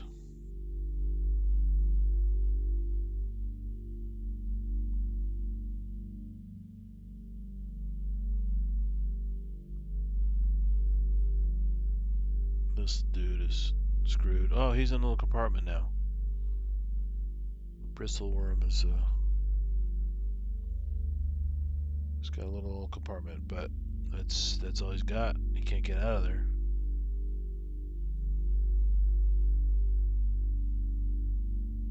This it's funny, these big structures like these diatoms and stuff really form a safety net.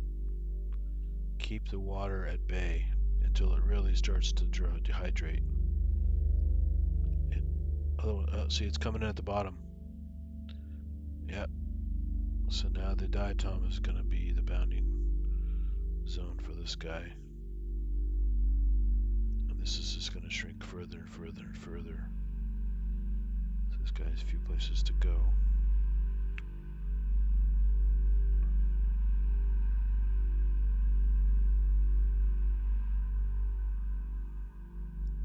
But it's funny, the diatoms really help support the space.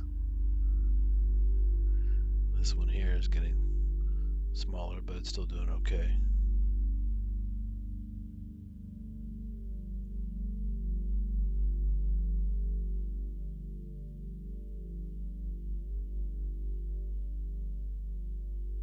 Oh, we got a tiny Vorticella down here too. Look at that. Didn't even notice that the whole time. Zoom in on this guy. He's got a little Vorticella in there with him.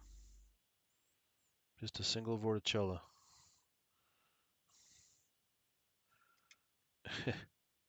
What a trip.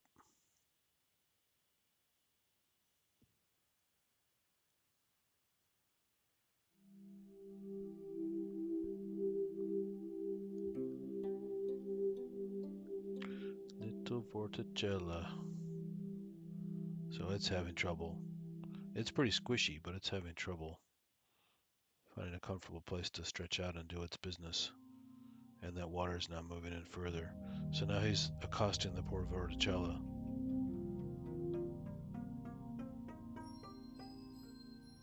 He's like slamming into that thing.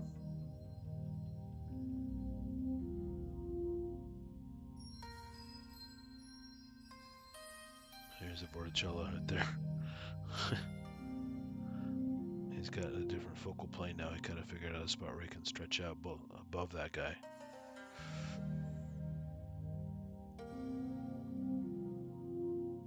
But he's still getting beaten up by that guy. He's got to retract. What a trip.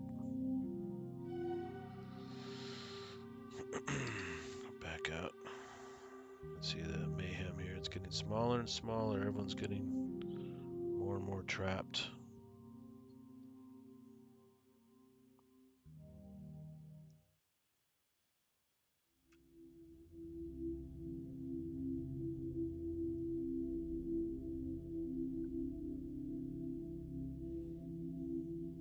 Smaller and smaller. That one's got a little tiny pocket there. These guys are still doing their thing. This guy, oh, his air bubble either popped or he released it. Looks like he released it because the air bubble's still there. I think he had actually, yeah, there it popped. So he no longer contains air bubble because he got squashed in that spot. Must have ejected it. That would have been fun to see that.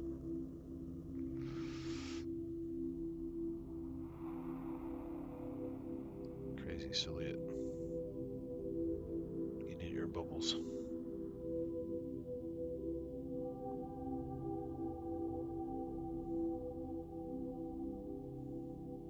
Oh, Vorticella here too. So they're actually everywhere. Didn't catch this one earlier.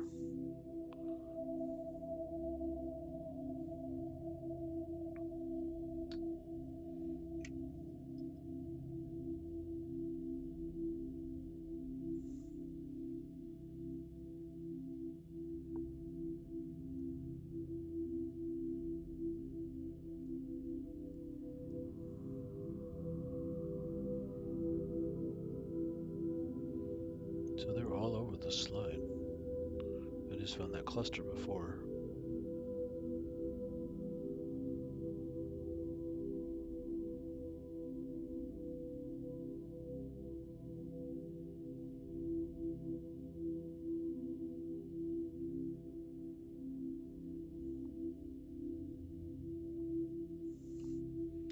Pretty cool, pretty cool.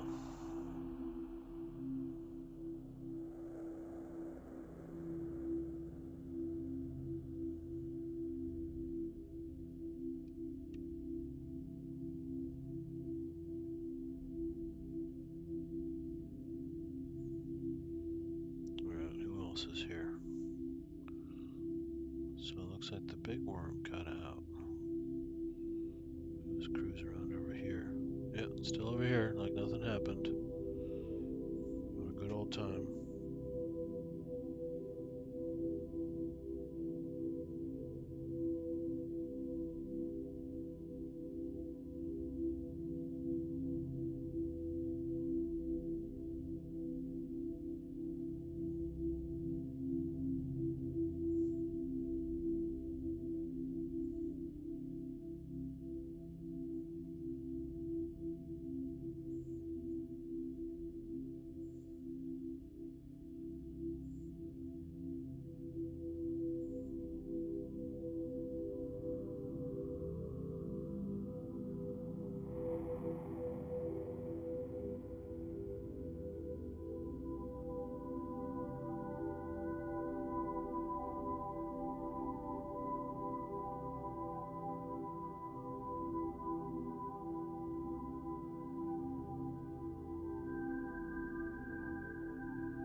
his freedom. This guy's still cruising around. I got a couple of these guys actually next to each other. That's cool. There's one of those ciliates again. Had the one with the air bubble in it before. And what's over here? That's the edge of the slide.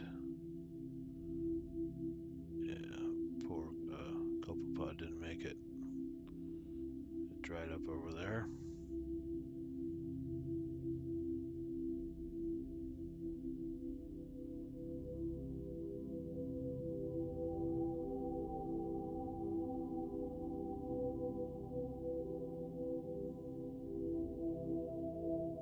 So those are getting squashed in there.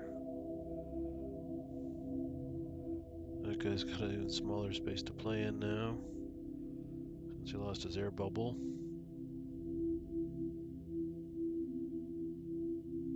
And the Vorticella and the other guy is sharing that little compartment still. And the little bristle guy is still here in his little compartment. Those diatoms are amazing. They're like girders holding the water at bay. So it can't advance any further, not yet anyway. You get these kind of cool, at this kind of oblique line, you get these kind of 3D water droplets here. It's kind of fun.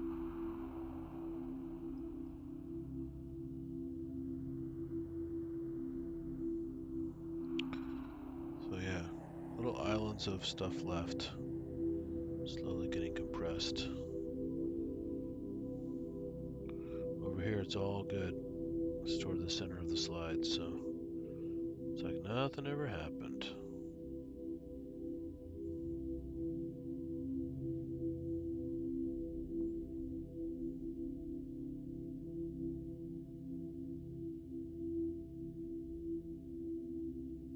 Because we're all having a good time.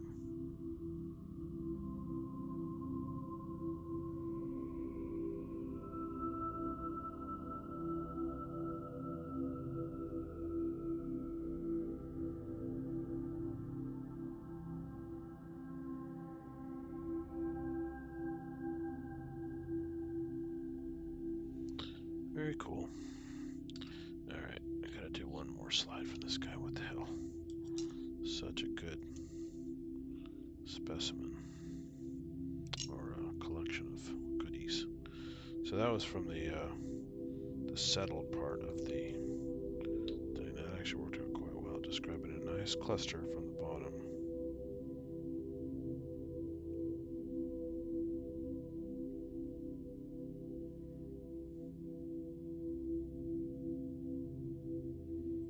This is an even darker sample. Let's see how this goes. It should be really dense.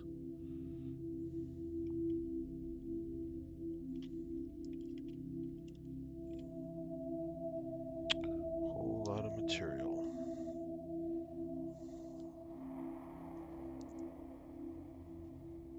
Oh, damn, cover so broke. Damn, damn, damn.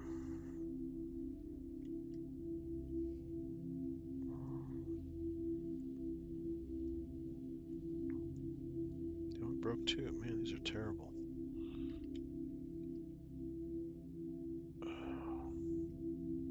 Come on, let's go. There we go.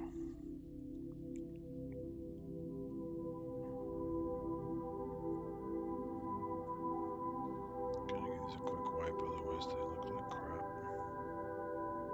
Okay. This one should be pretty dramatic. There's a lot of stuff on this slide here.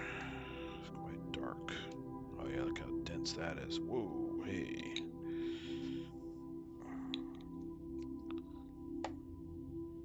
That is very dense.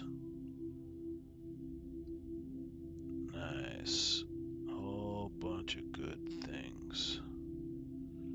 So a bunch of those big ciliates. Whole bunch of little flagellates.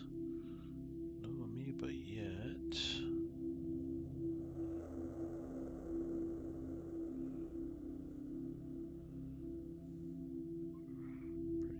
Pretty dense though.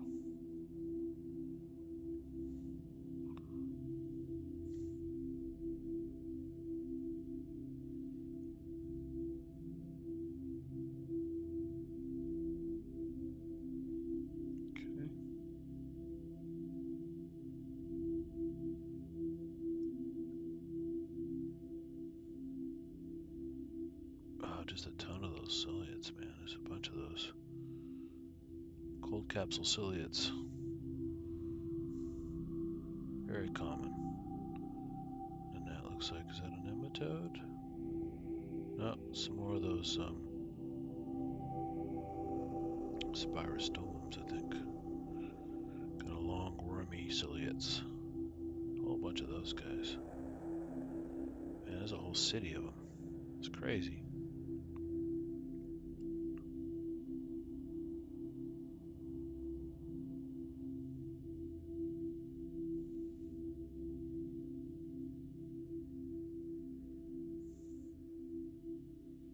And this is low power, this is 40x, so.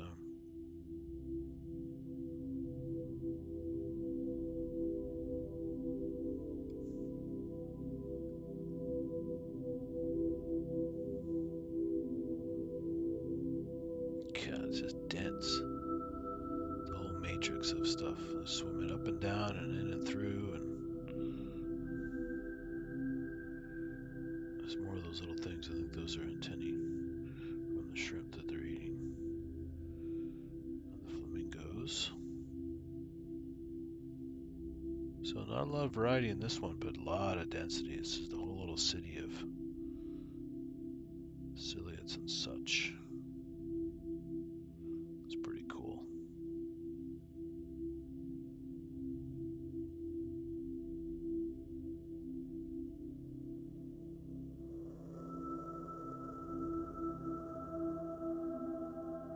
Yep. Alright, let's do a little close-up fun here.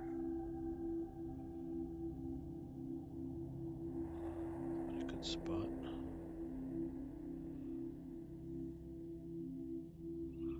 A lot of activity.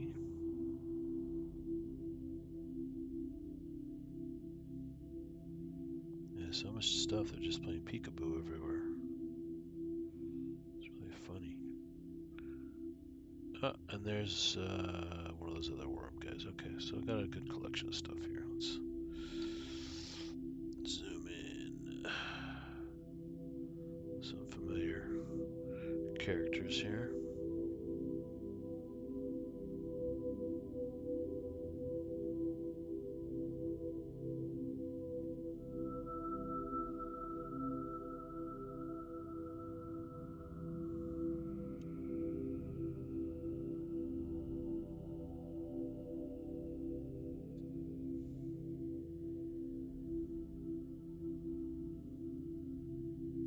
Now they have so much debris to go up and over. They're actually changing focus a lot, going through all the stuff. Actually makes them kind of hard to see. But it is fun to see the busyness.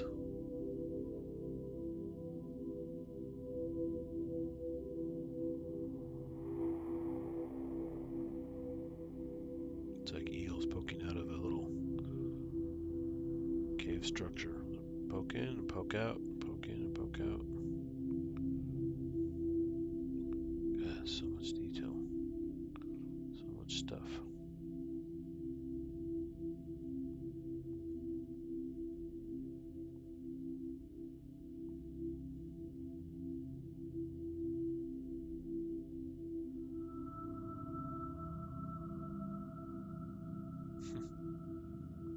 Crazy.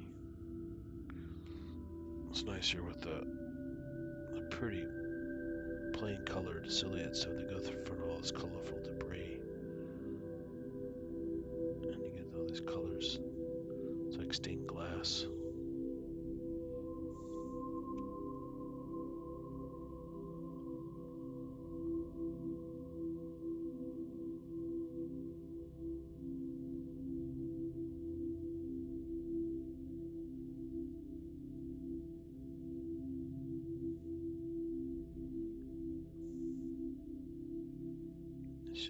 It's giving them actually too much stuff to swim through, so they're constantly changing focus.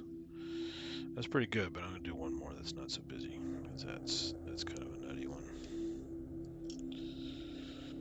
That's kind of a nutty one. Let's mix it up a bit, so it's not so concentrated, but still we'll pick up some good guys. This is a better colors.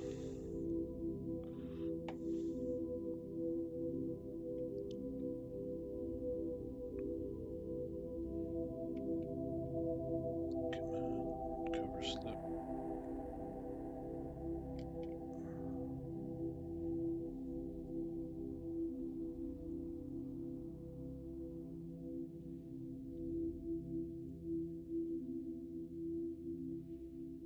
Looks pretty clean. So what we got here? Okay, that's more the typical density. Not so damn crazy. Still should have some good things in it.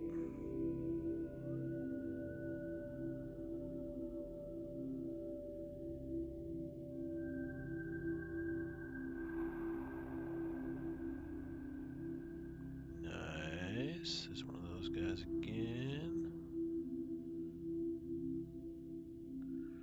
I believe. That's beautiful. I think that's a Blepharisma. It's either Blepharisma or the, what's that other one? It's called,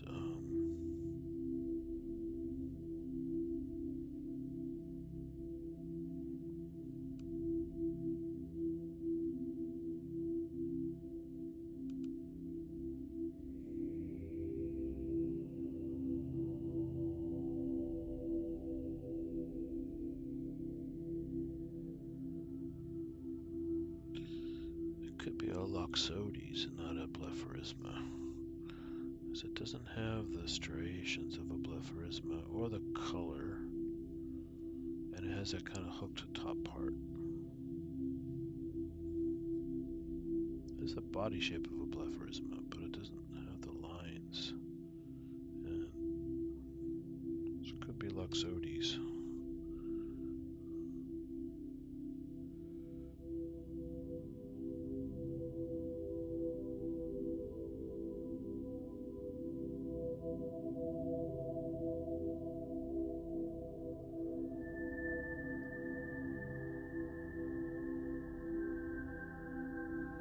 It's a beauty, though.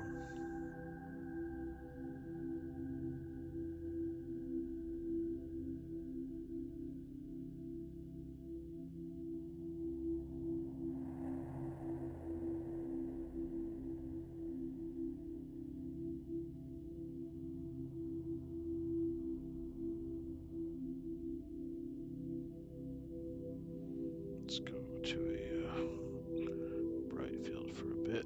Let's see. Yeah, see, it doesn't really.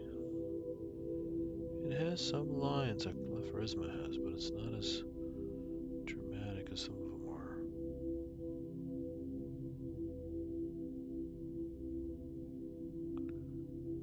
Yeah, it might be. It's one of those two, I think. I think it might still be a Blepharisma. Has a very distinct curvature at the top,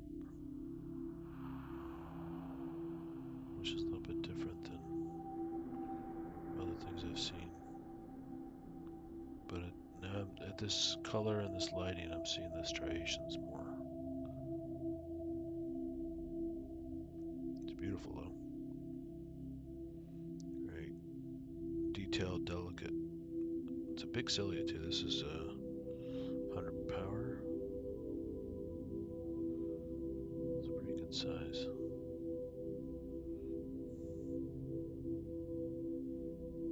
Fix the lighting a little bit. It's a little washed out.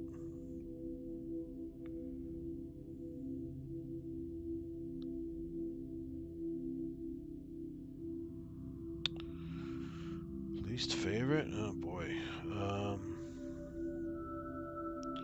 Least favorite would be something that's just really hard to study because, you know, there's so many little guys in here that are interesting in their own right, but they're just so small. They're either too fast, or they're too tiny, or there's something else about them that's just really hard to even get a good look at them. Very elusive. So you need to have the right equipment, or you have to have the right conditions, like where you slow them down with temperature, or with thicker matrix, like using methylcellulose, or some way to slow them down so they don't swim as fast. And even then, the limiting factors of your microscope, unless you have a really pro model, like $5,000 and above, it's going to be hard to capture some of these guys. But something like this is just so amazing on even a pretty basic scope. And there's so much to study, these different textures and things going on inside the cell, the colors, the behavior. I love how it crawls over this debris. Watch, the front part is kind of like a lip, it kind of curls over it. It's very delicate. Look at that. That is so cool.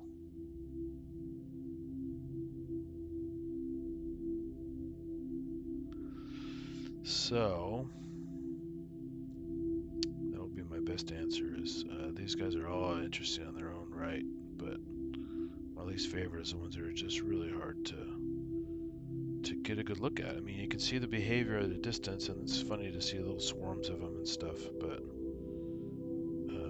when they elude you to the point where you still have no idea what it was other than just a flagellate, which is a very generic term, it's frustrating. I mean, it's still fun to watch them, but they kind of vex you because they're so tiny and elusive.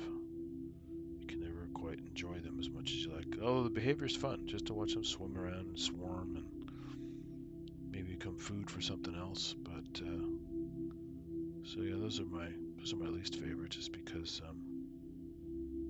these things are really fun to not just to look at, but to explore and observe for periods of time, to watch behavior. It's, you know, I was saying this in previous streams, bird watching is a lot of fun. Some people do it as a hobby just to have like something to do.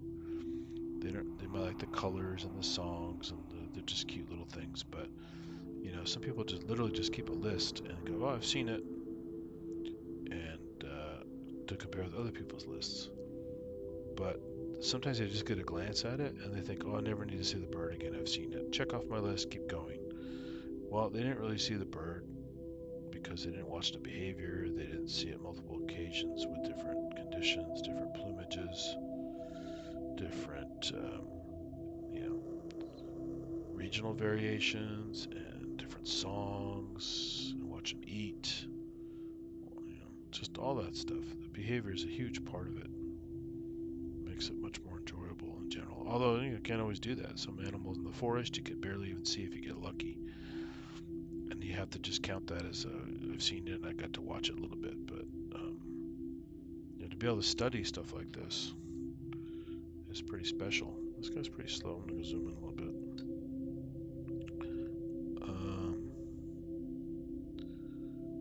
So it's nice to be able to take the time to, you know, get to know these guys, how they act and what they do, and funny things about them that you may not know. Get that cursor in there again, that's annoying. Things you may not know about them, you just learn. Actually, you may not even read something about them, but you saw something that I think it was a contractile vacuole. That's cool. See that at the back end. He'll do it again. There it is. And it's going to close. There it goes. So yeah, it's just I've had a lot of fun doing these just for the happy accidents, not just finding species that I've never seen before or getting a better look at the ones I've seen many times, but to see new weird behaviors and weird just things that either you don't read about or you don't read about very often, or, you know, these things have all been studied quite a bit, but you still may see some stuff that only a handful of people have actually seen, because most people don't take the time to study them. They just look, yep, that's a paramecium, yep, that's a nematode, and just keep going. And that's why I like this long format stream, although it can be quite long sometimes, but I get lost in this stuff and I'm having fun. Not just trying to get good footage of these guys for videos for other purposes, but just to, see what you can see and go, whoa, never saw that before. You try to read about it somewhere. I didn't even find any literature about that. That's weird. Nobody even documented that behavior or that thing it did or whatever. So it's kind of special. You just have a little experience with these guys, and makes it fun for me anyway.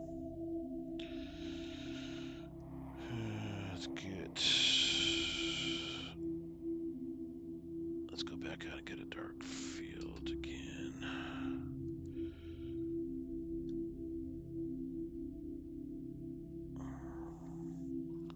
Dark field's always fun.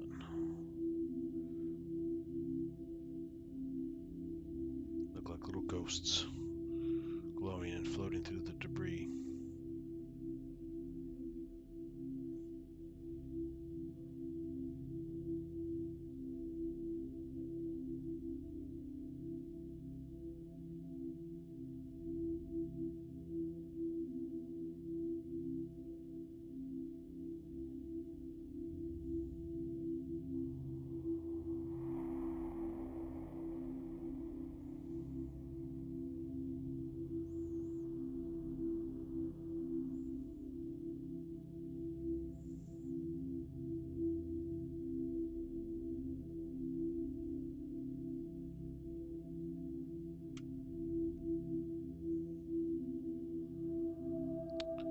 Very nice. Let's just leave it here for a bit and see if it does anything in the area.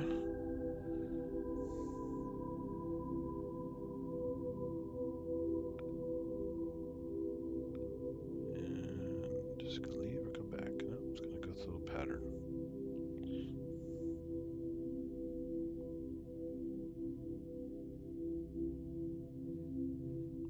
So I like guys like this. They're very big, so you can see a lot of details.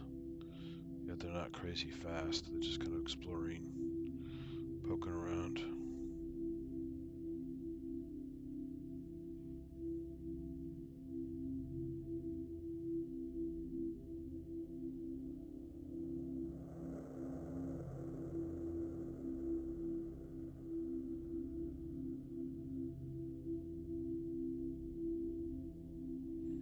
Alright, cool. Let's see what else we got on here. This big slide, might be some more goodies.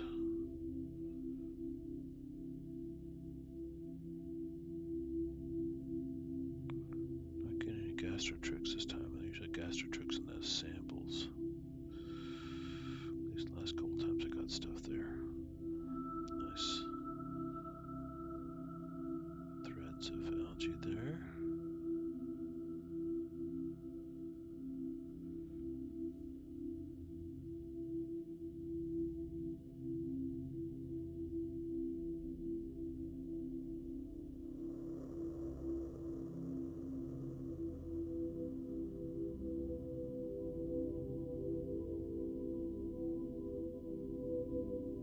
Got a little stuff swimming about there.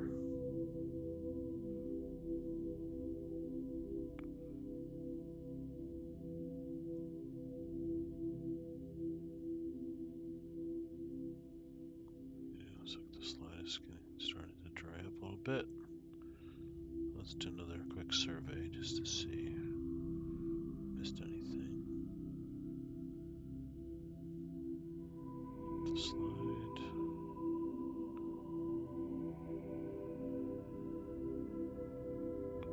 So all the goodies are in the middle here.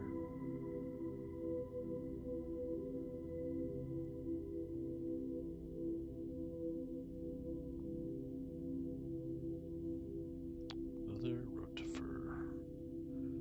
Go rotifer. This one's just kind of poking around. It's not really sitting there filter feeding.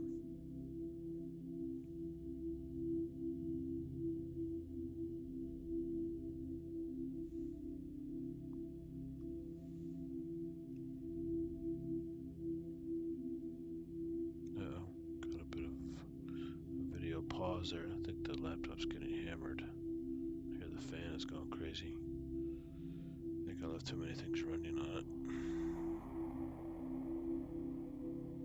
Yeah, tardigrades, I get them in the water once in a while, but normally I have to go to a place I know I can definitely get them from some moss on certain trees. So that's when I get my tardigrades is moss time. And almost without fail, I've got tardigrades every time, so I have to go hiking for that.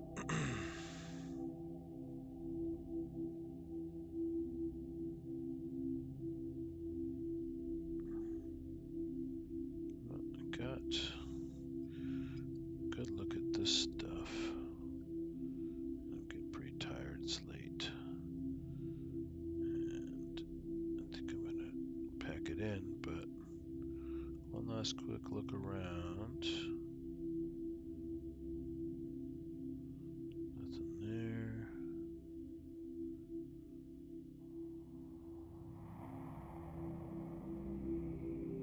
Nothing there.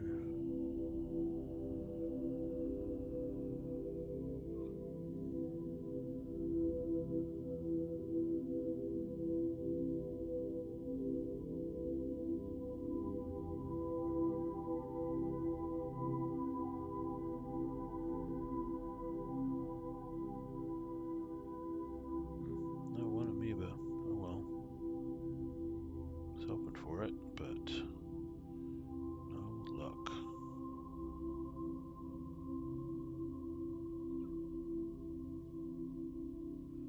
There's this dude again. It's a lot of fun to look at. Always nice to see this one.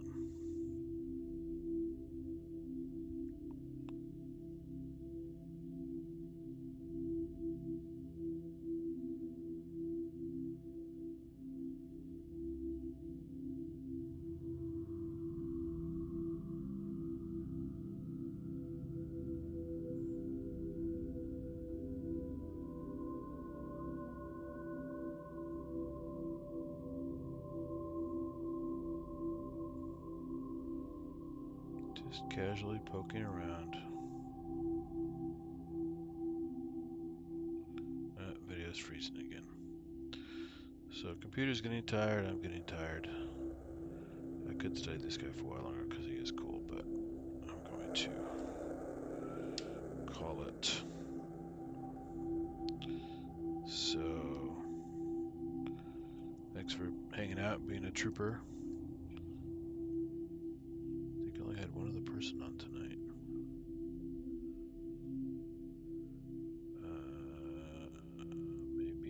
Maybe. Nope, you were it all night.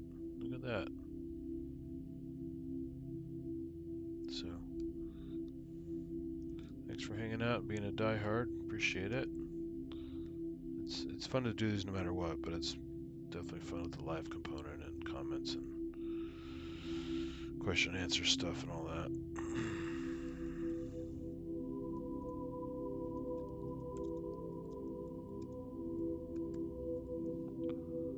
And yeah, I have to go get, this is, as you can see, these samples last quite a while in the fridge. It's been, I think, a week already for these samples, and they're still pretty damn good. But I'm pushing my luck at some point in the last couple days. There's going to be a lot more things not alive in the samples, and so better to get a fresh one soon. So probably next week, I'll go back to the zoo and get another set of samples. And see if I can find anything new. Excuse me. Starting to yawn already. And yep. Good stuff. So thanks everyone who's watching after the fact. Thanks Teeny for coming to the live stream. And try to be better about announcing more ahead of time, but sometimes these things happen. I have to do them last minute. So stay tuned, and again, you can always watch the live stream and make comments afterward and stuff. But appreciate it as usual. Thanks everybody, and I'll see you.